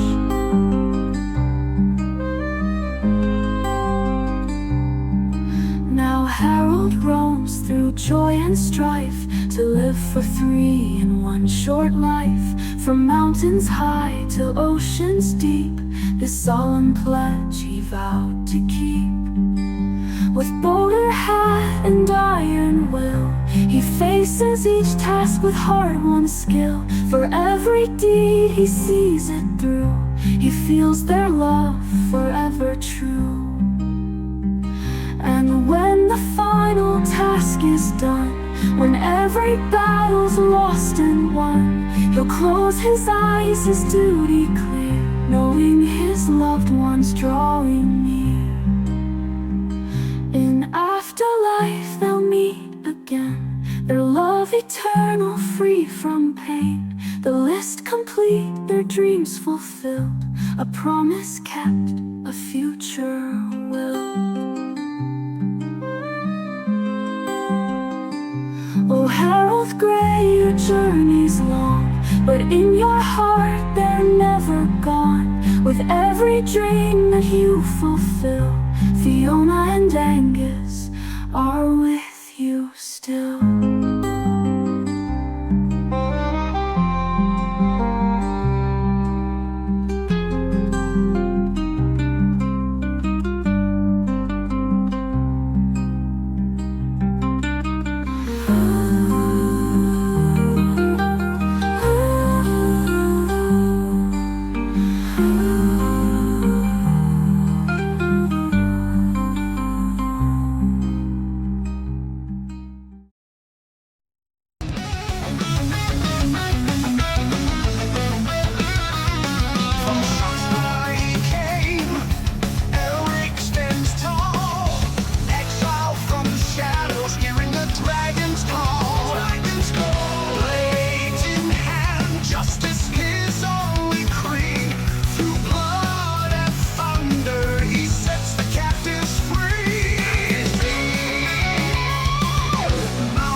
Yeah, no, the year-long campaign that I ran was all in Eberron, all in the city of Sharn. It's such a cool campaign setting. It's so fun. I mean, I actually cribbed a lot of Eberron for our Legion world in a big way. Yeah, but they have like the nation, the setup of like a post World War I. You can do like hard boiled detective. Like if you wanted to run like the Third Man as a campaign, you could totally do that. It's a fun setting. Totally. It is great. And yeah, welcome back. We're back. Welcome back. It's 9:23. We're not going to go super late tonight. But I wanted to get back to our party had decided to go meet with Salome. Is there anything that anyone wants to do before that in terms of like downtime activities?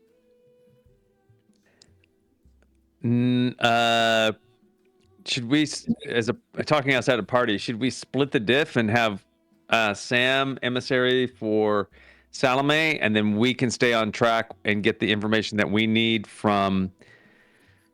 Oh damn! I just dropped his name. Virgil. Virgil.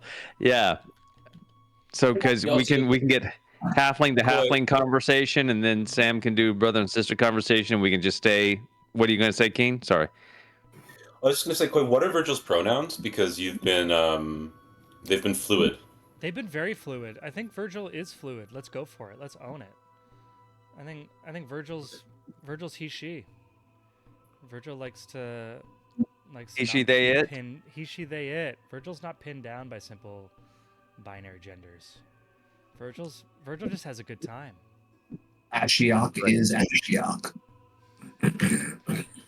Call me Ishmael. Amazing. So whoever wants to go meet Salome, they will find Salome at the docks. Is where you end up pointed to. Does the party want to split up and find Virgil in a separate manner? Virgil is also could very easily be at the docks with Salome, unless there's something that you're all trying to say to Virgil, like independently. Well, I need to speak to Salome in private, so I'll have to still get her away from Virgil if Virgil is present. So in that case, let's say we return to the docks, the Calaman docks. I'm going to just give us Calaman City here so that we can see for our audience. Calaman City is a walled city with quite a large port, and it is currently under the protection of a large magical dome, geodesic dome, arcanodesic dome. At the docks, there is a huge amount of traffic, trade. There has been an increase in trade. That blockade from the Dragon Army seems to have been broken, most likely by Salome. The Ethereal Dread, if you remember from Season 1, which was the major capital ship of Calaman, that is not in the harbor. The last time any of you saw it, it was teleported en masse to your final battle, and it just was like teleported from the water just onto land where they could fire its artillery. So it has been left in the northern wastelands, just beached in the middle of for as a strange curiosity for future archaeologists. Well, you put a boat like that on land out of nowhere, and it's probably going to crack the keel in like 5 different pieces. Like that's not something a boat comes back from. No, it's been left. Like it was a last ditch effort. It was because it had all this artillery they needed to use for that battle, so they did it. But as a ship, it's no longer useful. Incredible. Thad, you find Salome on. She's working on one of her ships. Like she has absolute command. Closer she gets to the water, the more confident and capable she seems, and the more apparent her authority is. She may be Lord, but Captain is the real title.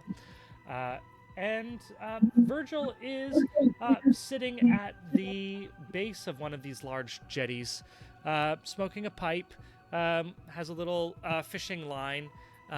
Not probably very useful with all the amount of traffic going on, but idle hands do the devil's work, and so Virgil, a nice pipe and a little thing. So Thad, you are able to walk down that jetty to connect with Salome one-on-one, while Salome's in the middle of helping some unloading and administrative work. But as she sees you arrive, says, Thaddeus, okay.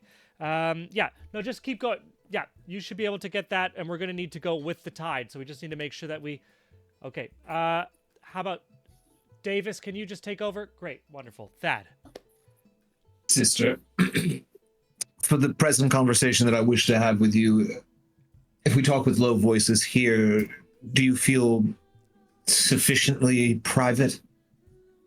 We can make it more explicit if you'd like. She turns around and goes, Oi! You grubby love letters! We need some frickin' privacy here! And you see everyone kind of turn their head and like, oh shit, and just like scurry off. All of a sudden there's this like a very wide berth that everyone has been given. And you walk to the edge of the jetty and you are well out of earshot. However you may feel about your current connection, and however communicative that relationship may find itself at this current moment, I need you to beseech Pontos for us.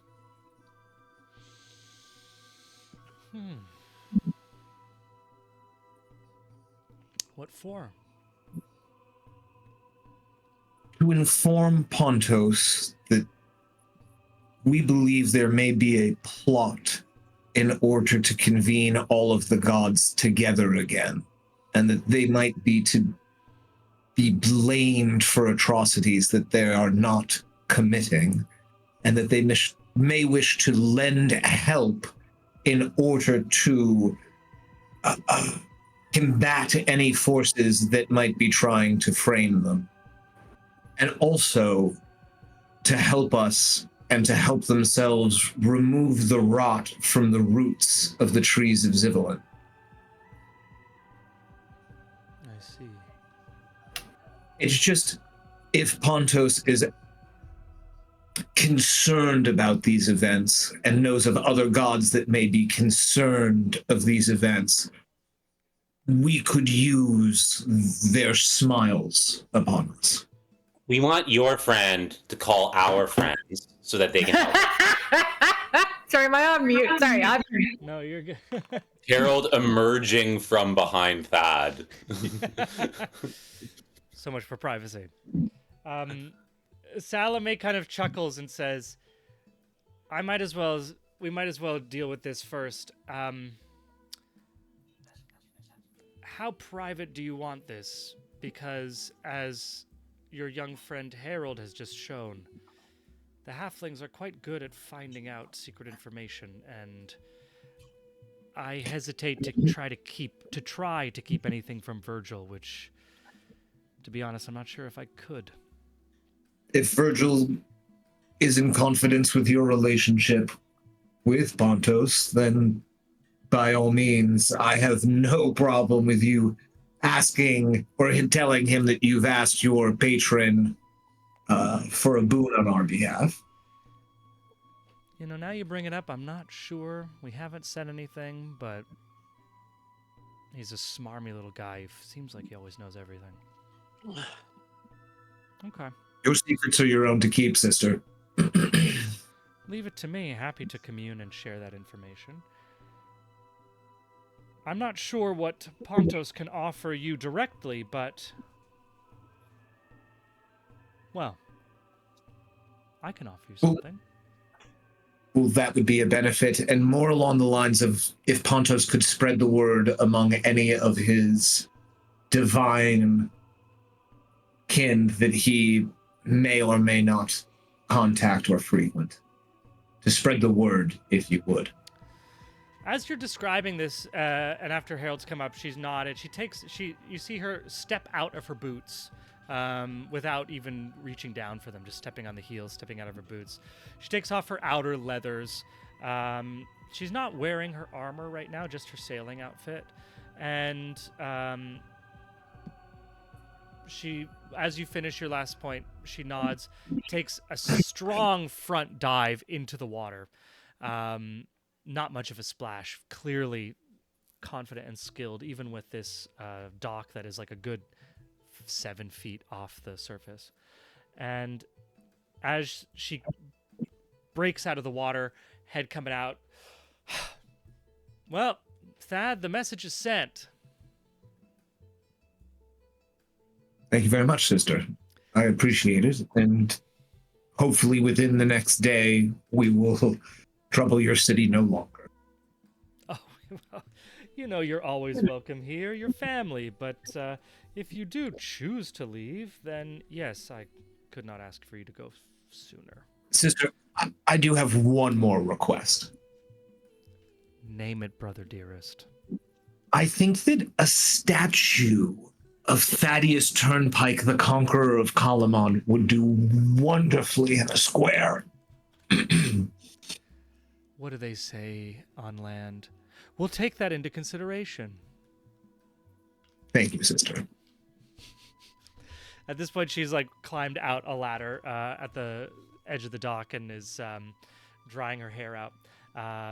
Stepped back into her boots, stepped with her wet feet back into her boots. She looks at the two of you. Well, I would get an earful from Father if I were to let you leave the city on land. So the question for me is, what berth would you need?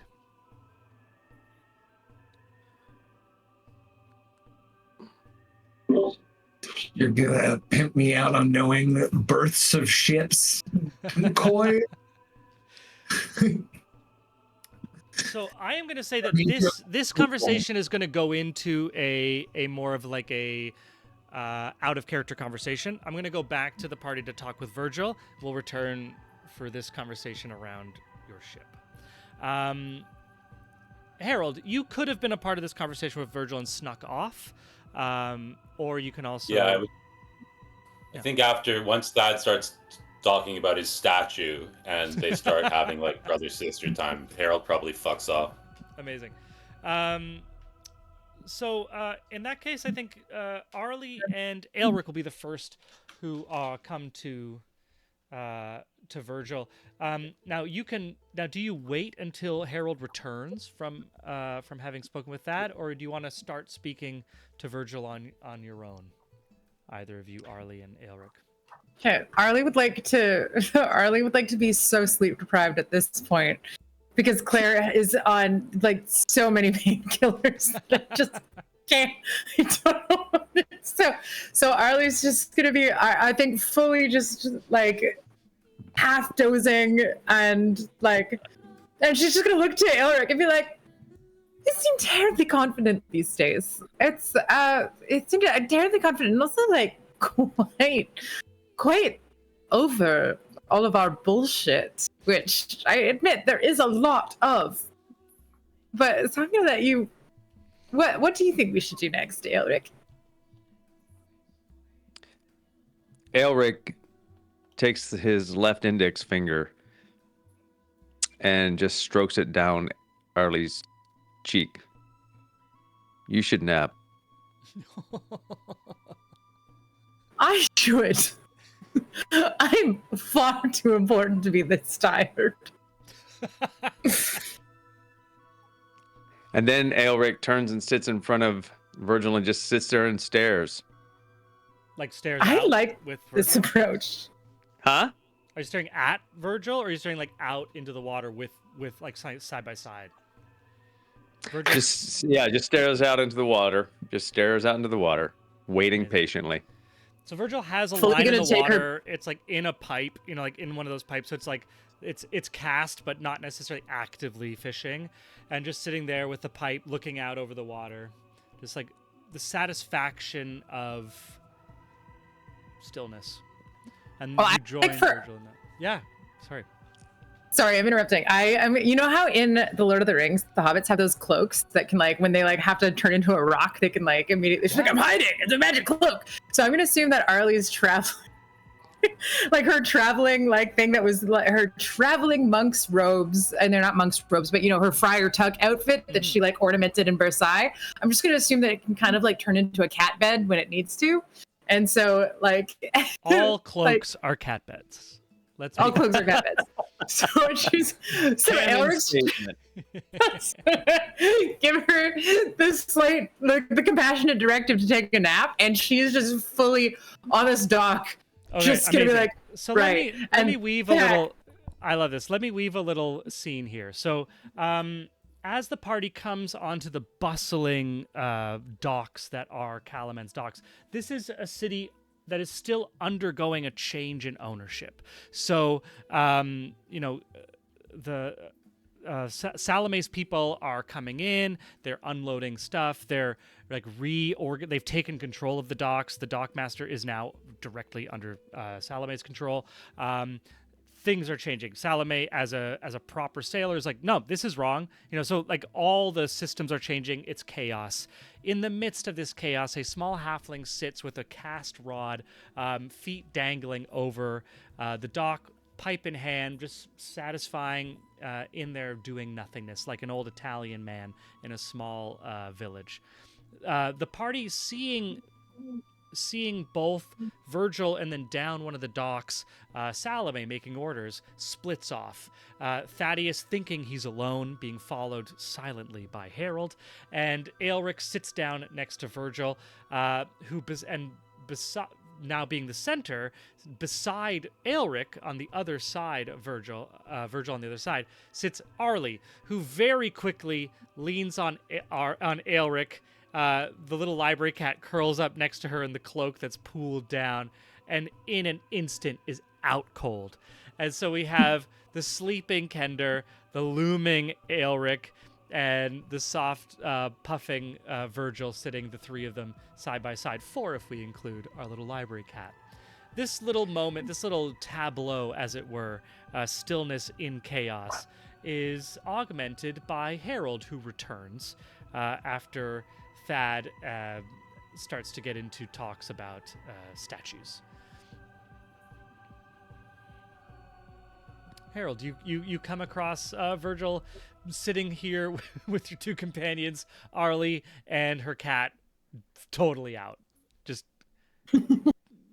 totally knocked out, fast asleep. Harold, sorry, my familiar is acting up. Harold, not one for pipe tobacco, but begins rolling a cigarette. And after sitting down and looking out for feels as like the appropriate amount of time, turns to Virgil and says, what kind of lure are you using? Oh, damn. I don't even... You're asking something that Coy the DM does not know. Just say worms. Worms. Just worms.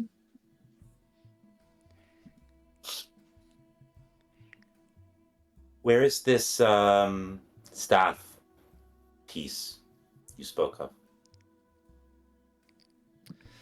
Virgil reaches into a pocket on their vest and pulls out some folded parchment, and just puts it on the dock next to them, between you and them.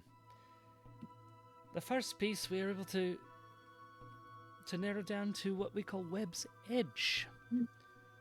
It is you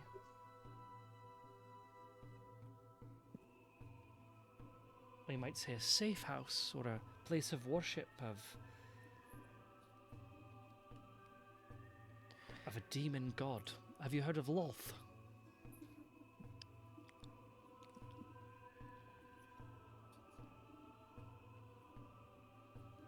Oh no, it's not there. Lolth isn't there. No. Lolth isn't there. But many of our worshippers are. And well, we have some information. Everything I've been able to collect over the last 4 decades are in those papers. Copies, of course.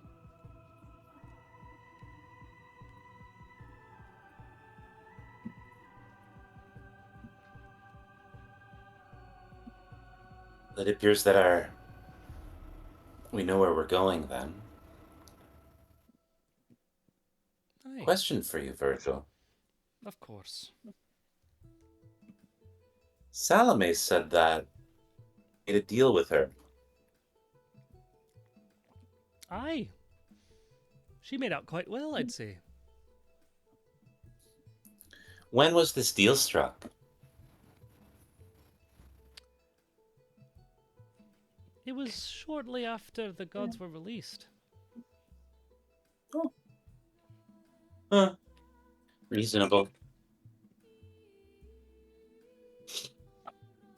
Well, we have reason to believe that a fragment of the world tree is also growing in this location. So it appears that we can get two owlbears with one stone. On stone. Aye. Well, as we like to say, that's not really an expression, but when everyone's talking, everyone can win.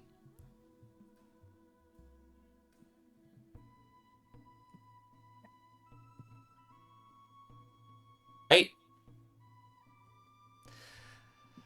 I don't I think suppose I'll we'll be long seeing you. here. Me or another of us. Aye.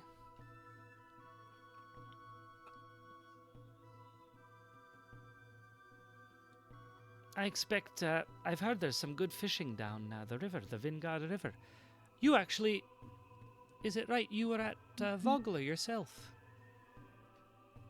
Aye. I've just heard that they have some wonderful fishing on the Vingard River because there's not so much settlements now because of the northern wastelands, as it were, so that the fish populations have actually grown quite a bit. And, well, anyways, I'm boring you with my little tirades, my little fishing Stroke is expeditions. working.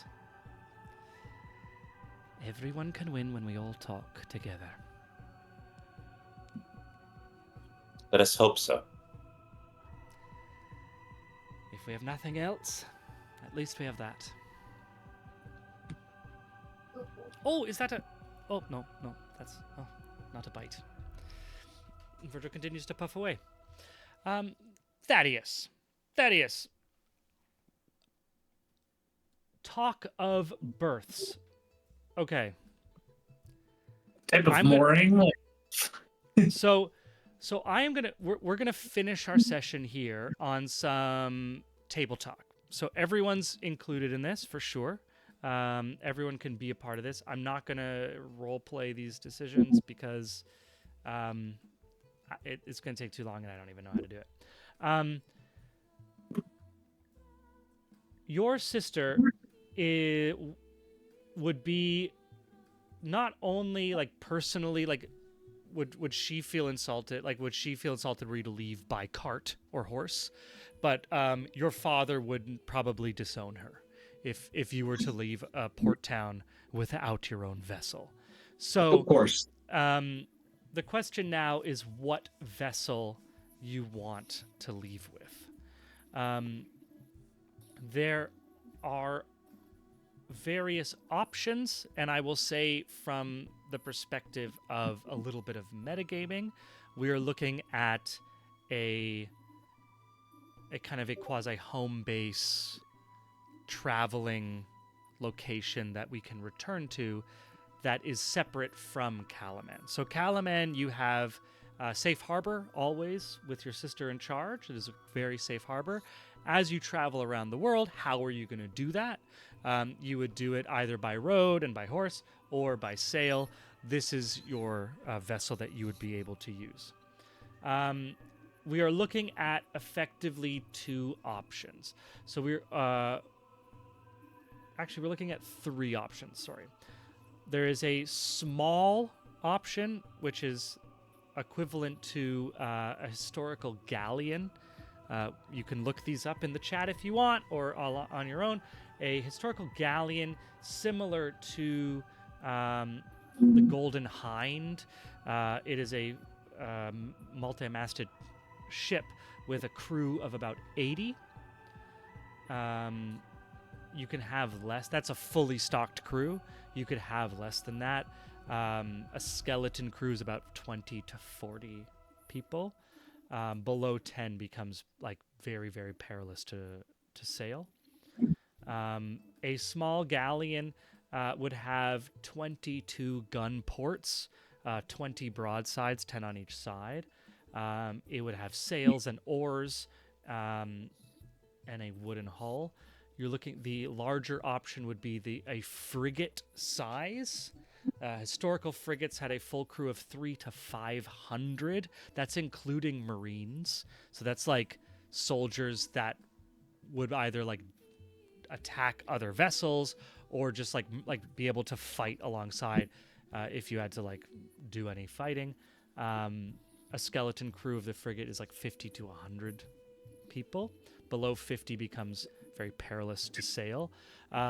We have to remember that with all of our ships, all of our ships have 3 shifts. So when we're talking about crew, this is crew because like there's always one crew that's on, and there's always one crew sleeping, and there's always one shift that's like eating and doing maintenance and other stuff. So when it takes about 50 people for the large frigate to sail. Therefore, them having to do all 3 shifts means this becomes rough over time. The third option, if we remember Jelzuel's ship, the Elven ship from the Northern Wastelands. This is a much smaller ship with a full crew of 24.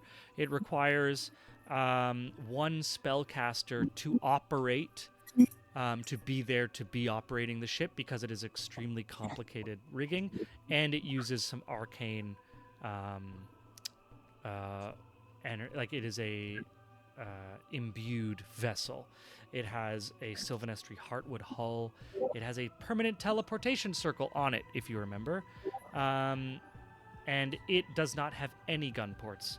The large frigate has 60 gun ports, 30 broadsides. So we're looking at a smaller sailboat with 20 broadsides and a crew of 80, a larger sailing boat with 60 broadsides and a crew of 300 to 500, or a very small elven ship, full crew of 24, with 0 broadsides. But it has 2 spell turrets, which are where a magic wielder can actually put their magic into the ship and actually use it to cast magic through this magical turret. So I want to give you some options to talk about, think about. You can ask me questions. You can talk about your own. This is a decision that's going to impact this season, is what ship you're looking for. What sort of thing you want. You also you also have the capacity to try to make some adjustments if you spend extra time at any port. You could like make some rolls to try to augment these ships. My gut is saying either between the galleon or the elven ship. Yeah, I don't want to have too much business with supplying and feeding and provisioning an army. Kind of sounds like a boring way to spend the next year and a half. Yeah, we did a lot of that on the previous one. Yeah. But I'm also just thinking that having access to a roving transportation circle or a teleportation circle is pretty boss. So can you use that though without teleport? I believe that the second that I get access to 5th level spells, I believe I'll be able to, which is, I think, my next... Claire, do you have 5th level spells yet? Oh, I have like 1 spell slot left. Okay. But I have them. So if you have 5th level spells, then I will get my 5th level spell slot at next level. In which case I will be able to, I believe... Yeah, I'll say like the Jelswell ship, very small crew. You would still need a few like NPCs to help with you. You have this permanent teleportation circle on the ship, which is once you have that, certainly valuable. It is very clearly an elven ship, so it stands out. The small galleon can be kind of nondescript within the context of your journeys. So it could be potentially like used to enter. It won't be necessarily like this clear flag like the elven ship would be entering other ports. You could potentially like hide by flying different flags or faking who you are. The large frigate, because it's so large, you have like soldiers at your disposal. It has the capacity to defend itself and enter very dangerous areas on its own. And able to defend itself without you there with that many people. You can also, once you look at like both the galleon and the frigate, because they have these broadsides, the elven ship less so, you can use it as a specific weapon itself. Right? It's a matter of tactics and interest. So this is the offer that lays ahead of you. I mean, I will get access to teleportation circle next level, but with my singular spell slot, I will also am going to have an access that for an hour, everybody, I'll be able to mind meld us. Okay. No matter how far apart we get for an hour, we can all talk in each other's minds. We got comms. We got silent comms. Hell yeah. My thoughts to your thoughts. I think we had the Star Trek communicators, right? Those were something that technically is like a thing that exists. So you would have access to your communicators regardless. But you have to talk to do those. It's different. Not It's different. Being able to talk is actually crazy powerful in certain situations. But I'll do what the group wants. But my gut is saying, like, I think that the frigate's also just going to be the frigate must be slower than the galleon, right? Yeah. Yeah.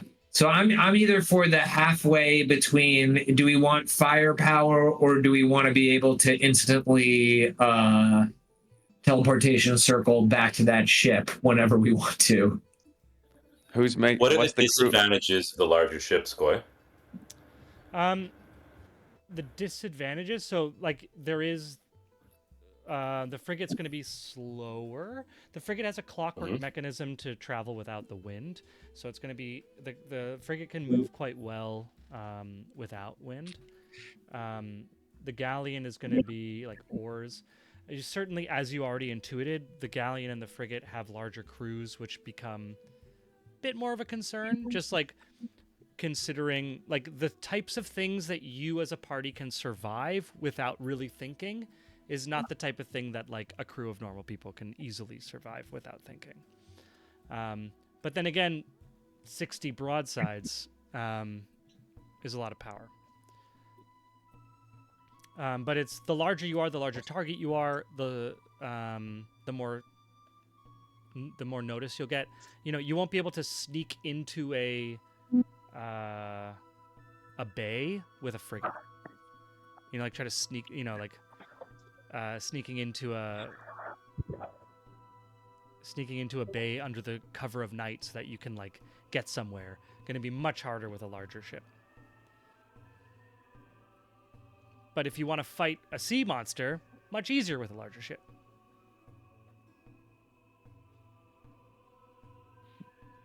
Or rain down artillery on a coastal fortress, for example. That sort of stuff. Yeah, I think for me it's a toss-up between the speed of Jezebel's ship and the mid-size was the galleon, right? Yeah. Yeah. The nondescriptness of just another galleon. Doesn't have its cannons out yet. That's flying no flag. That's just a galleon. The galleon can have a crew as small as 40 and still be like pretty effective in terms of its operation. The Jelzuel ship can have a crew as small as 12 and still be fully functional. I guess it would also depend on who's the crew, who's coming with us, right? If we can justify having some throat killers, throat slashers on there with us, you know what I mean? Some people that can, like, we had the Rangers, we had all those men with us in addition. But it just feels like a land-based. It feels like a land-based campaign to me, but I don't know. So let me give you some meta information, because this is like we're at the beginning of a big campaign, right? So I want to be as fair as I can. We're looking at, like, we're having missions. We're gonna have some missions where we'll be like doing a thing. We have to get these rod pieces, for example. In between those missions, they'll be like traveling from one location to another. So that traveling, we're gonna say, will either be on land or over water, likely with these vessels. So that'll be, instead of doing like an overland travel mechanics, we're gonna do like a water-based travel mechanics. But it is not my intention to do. We're not doing survival travel. Let me be clear about that. So it's not about like, and now we ran out of food, and how do we get more? We need more limes for scurvy and stuff. We're not gonna worry about survival based. Well, then there's an advantage to having the galleon with those conditions in mind. Yeah, I'm kind of team galleon currently at the moment. Vikavar, what do you think? Yeah, what does Vikavar want to see us tool around in? It says roll stealth for the galleon. That's the last thing he said here. Cast the bond as a ritual. Okay. Me? I don't know. No responsibility for this huge decision. And God bless you for it, Vikavar. God bless you. You hold that line, buddy.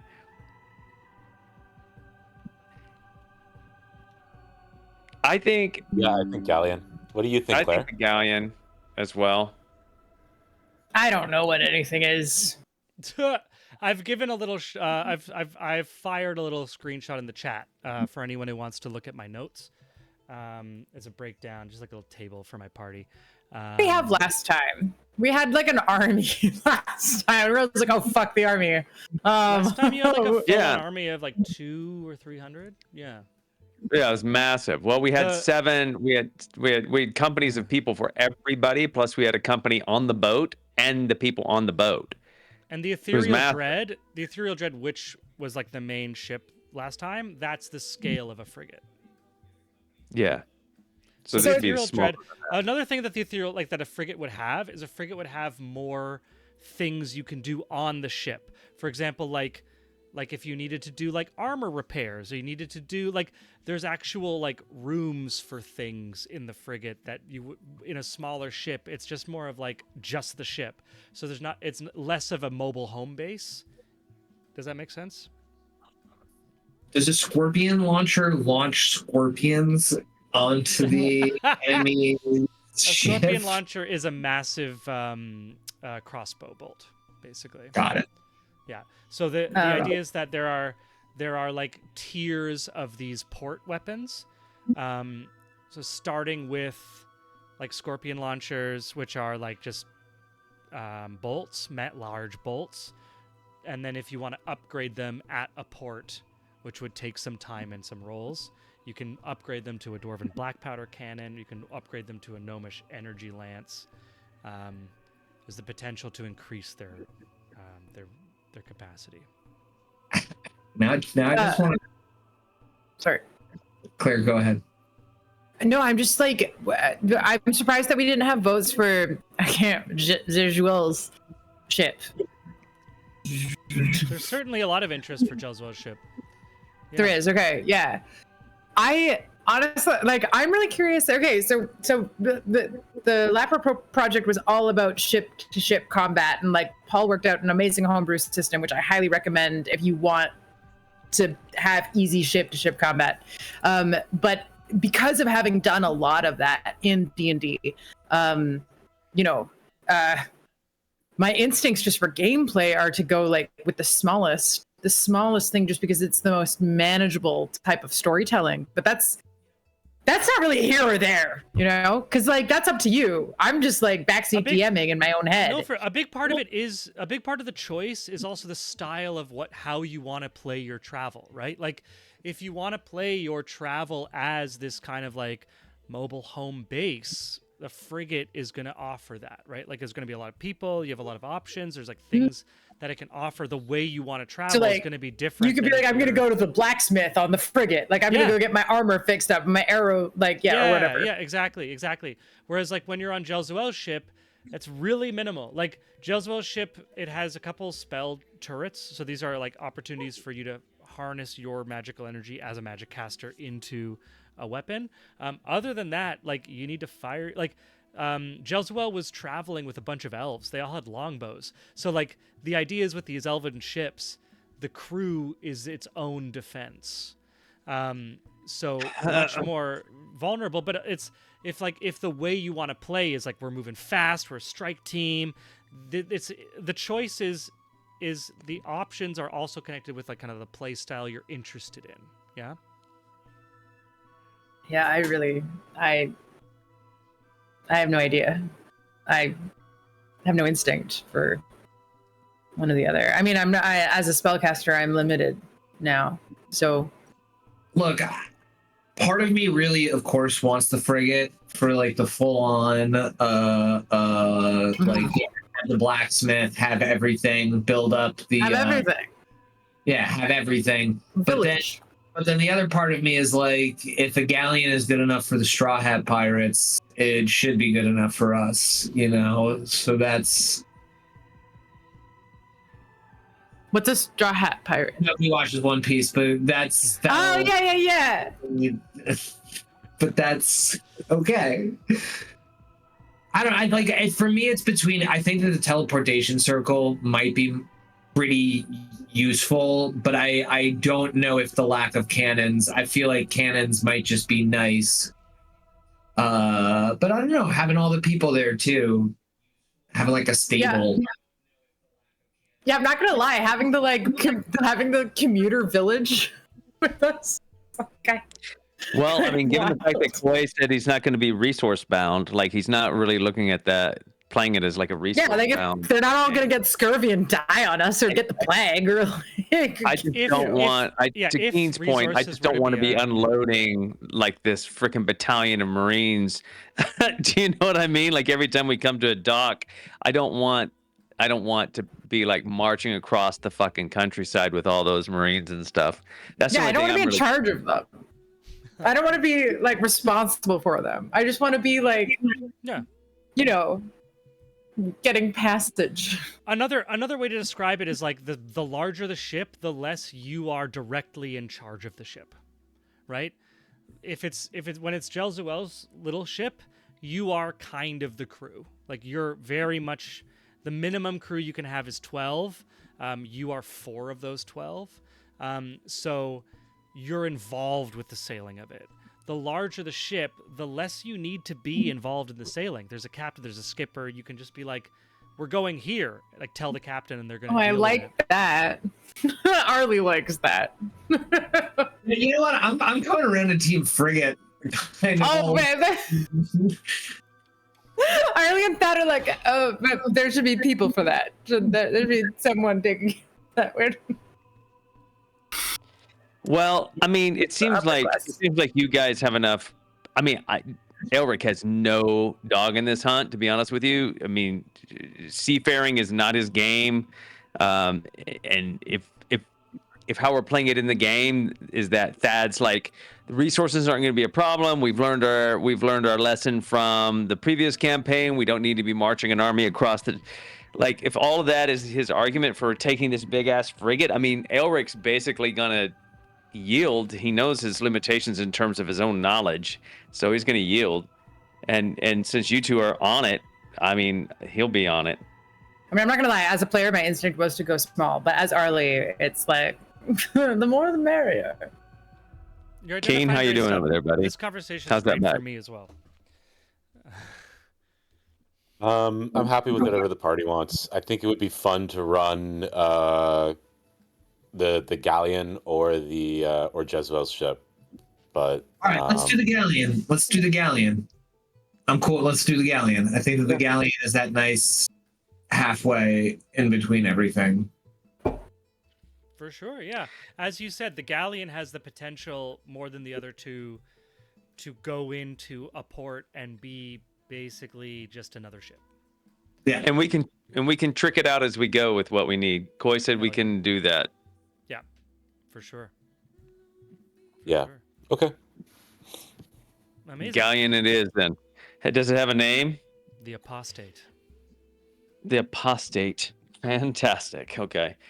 Are we full crew in her, or are we gonna? What are we doing? Thad. It's a good What? question. So, as you can see in what I gave you, I'm just going to say it for our audience. A full crew is 80. Full complement is 80. From 40 to 7 crew, it is short crewed. From 20 to 40 crew, we are looking at a skeleton crew, and below 10 is perilous. Below 10, but perilous, that means that any action done with the ship will be kind of like a roll to see if it just automatically fails.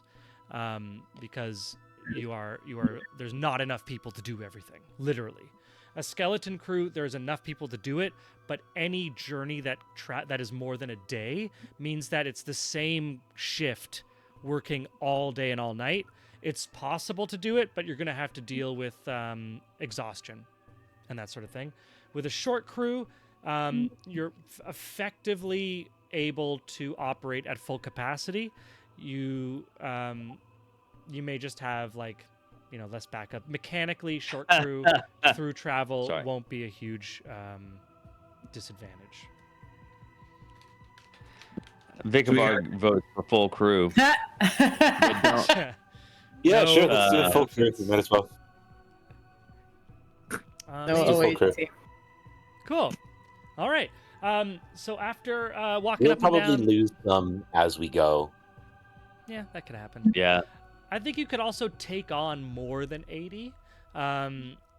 If you pick up strays or extra people that you want to keep, you could fully take on a few more. I'm going to clarify all of these rules between our next session now that I know your choice.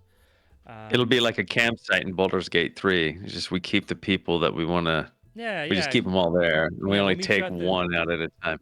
Exactly. Kind of thing, right? Yeah, and then if anyone is like away for an episode, I can be like, "Well, Eric's back on the ship." Yeah, exactly. Amazing. That's great. So I'm gonna say that we leave our party this week standing as Thaddeus kind of walks with Salome down the dock. She's pointing out different ones. The rest of you all kind of end up gathering around this little posse, walking up and down the docks as Salome says, well, we have this one, and this is like high-level nerd talk. It displaces this much, it has this much of a... And Thad just being like, no, we don't need that, that's no good. Thad just finding the problem with each one. No, I don't like the drag on that one. No, but the square rigging is just it won't work for me. And just like, yeah, but when was the last time it was got for barnacles? And he's like, good eye, okay. And we leave as she says, there's always this, and Thad says, I think this is our choice. And we're gonna get a nice rising like midday sun beating down on our party as we kind of zoom out the sparkling diamonds of the water, and we see our 4 heroes standing in front of this fairly large sailboat that the deck is a good 15-20 feet off the surface of the water. The Apostate, which will be your home away from home whenever you're traveling. And next week we will learn more about the Apostate as those rules are invented. But that that is where we are going to end our story tonight. I want to thank our players, Michael Keane, Sean Boyd, Sam Gilroy, Claire Hogan, and thank you for tuning in and watching, whether in the chat with us live or viewing in some future time and place. I hope you enjoyed tonight's session. Remember to tell your friends, follow us, subscribe on Twitch, Instagram, YouTube, all that stuff where you can find our archived episodes on YouTube. And last but not least, we have more content on You Are Legion. Wednesday nights, Eric Fournier leads a rotating team of adventurers in our prequel series, Behind the Veil. And keep your notifications on because we play video games too, right, Claire? We play Baldur's Gate 3 this Friday Pacific time, 12:30 Eastern or 3:30 p.m. What actor? 3:30 Eastern, 12:30 Pacific. What There we actor? go. Hell yeah. Mhm. My name has been Koi. It's been an honor and a pleasure to be your storyteller this evening as our heroes shaped their fate, guided by the many voices of destiny. Because after all, you are not just the audience. You are Legion. Until next week, keep rolling those dice. In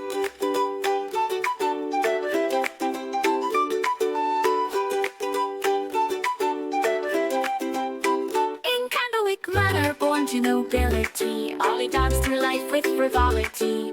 Parties and balls, a life so grand. Little did she know what fate had planned. Ollie, the wandering Candlewick, chosen by Sybil in her destiny's down. Escape from towers of paper to the open road, a reluctant cleric with powers bestowed.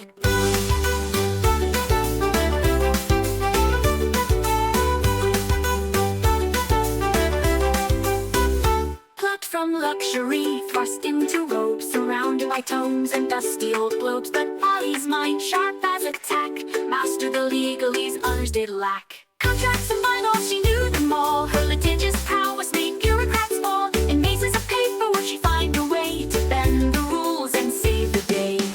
A holy symbol in a divine dream. Not all in the tower is as it may seem. A true cleric now with healing in hand. She'll represent the tower across the land. But Ollie sees more than meets the eye. All timelines at once, futures that fly. Past, present, future, all intertwined. Sometimes leaving the present behind.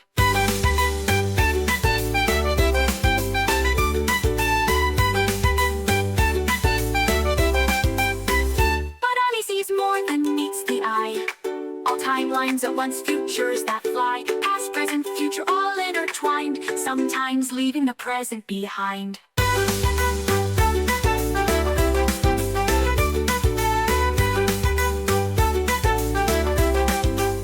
Library cat, shrouded in mystery, follows Ollie through every history. With glowing eyes and silent paws, it guards her path without pause. Ollie, the wandering Candlewick, chosen by Sybil in her destiny's down. Escape from towers of paper to the open road, a reluctant cleric with powers bestowed. Cut from luxury, thrust into robes, surrounded by tomes and dusty old globes. But Ollie's mind, sharp as a tack, mastered the legalese others did lack. Oh, hoist up the sails, let the winds take a breath. For Thaddeus turned by commands his ship. For good of the waves, a sailor so bold, with magical powers and a heart of gold. He called Thaddeus, sailed the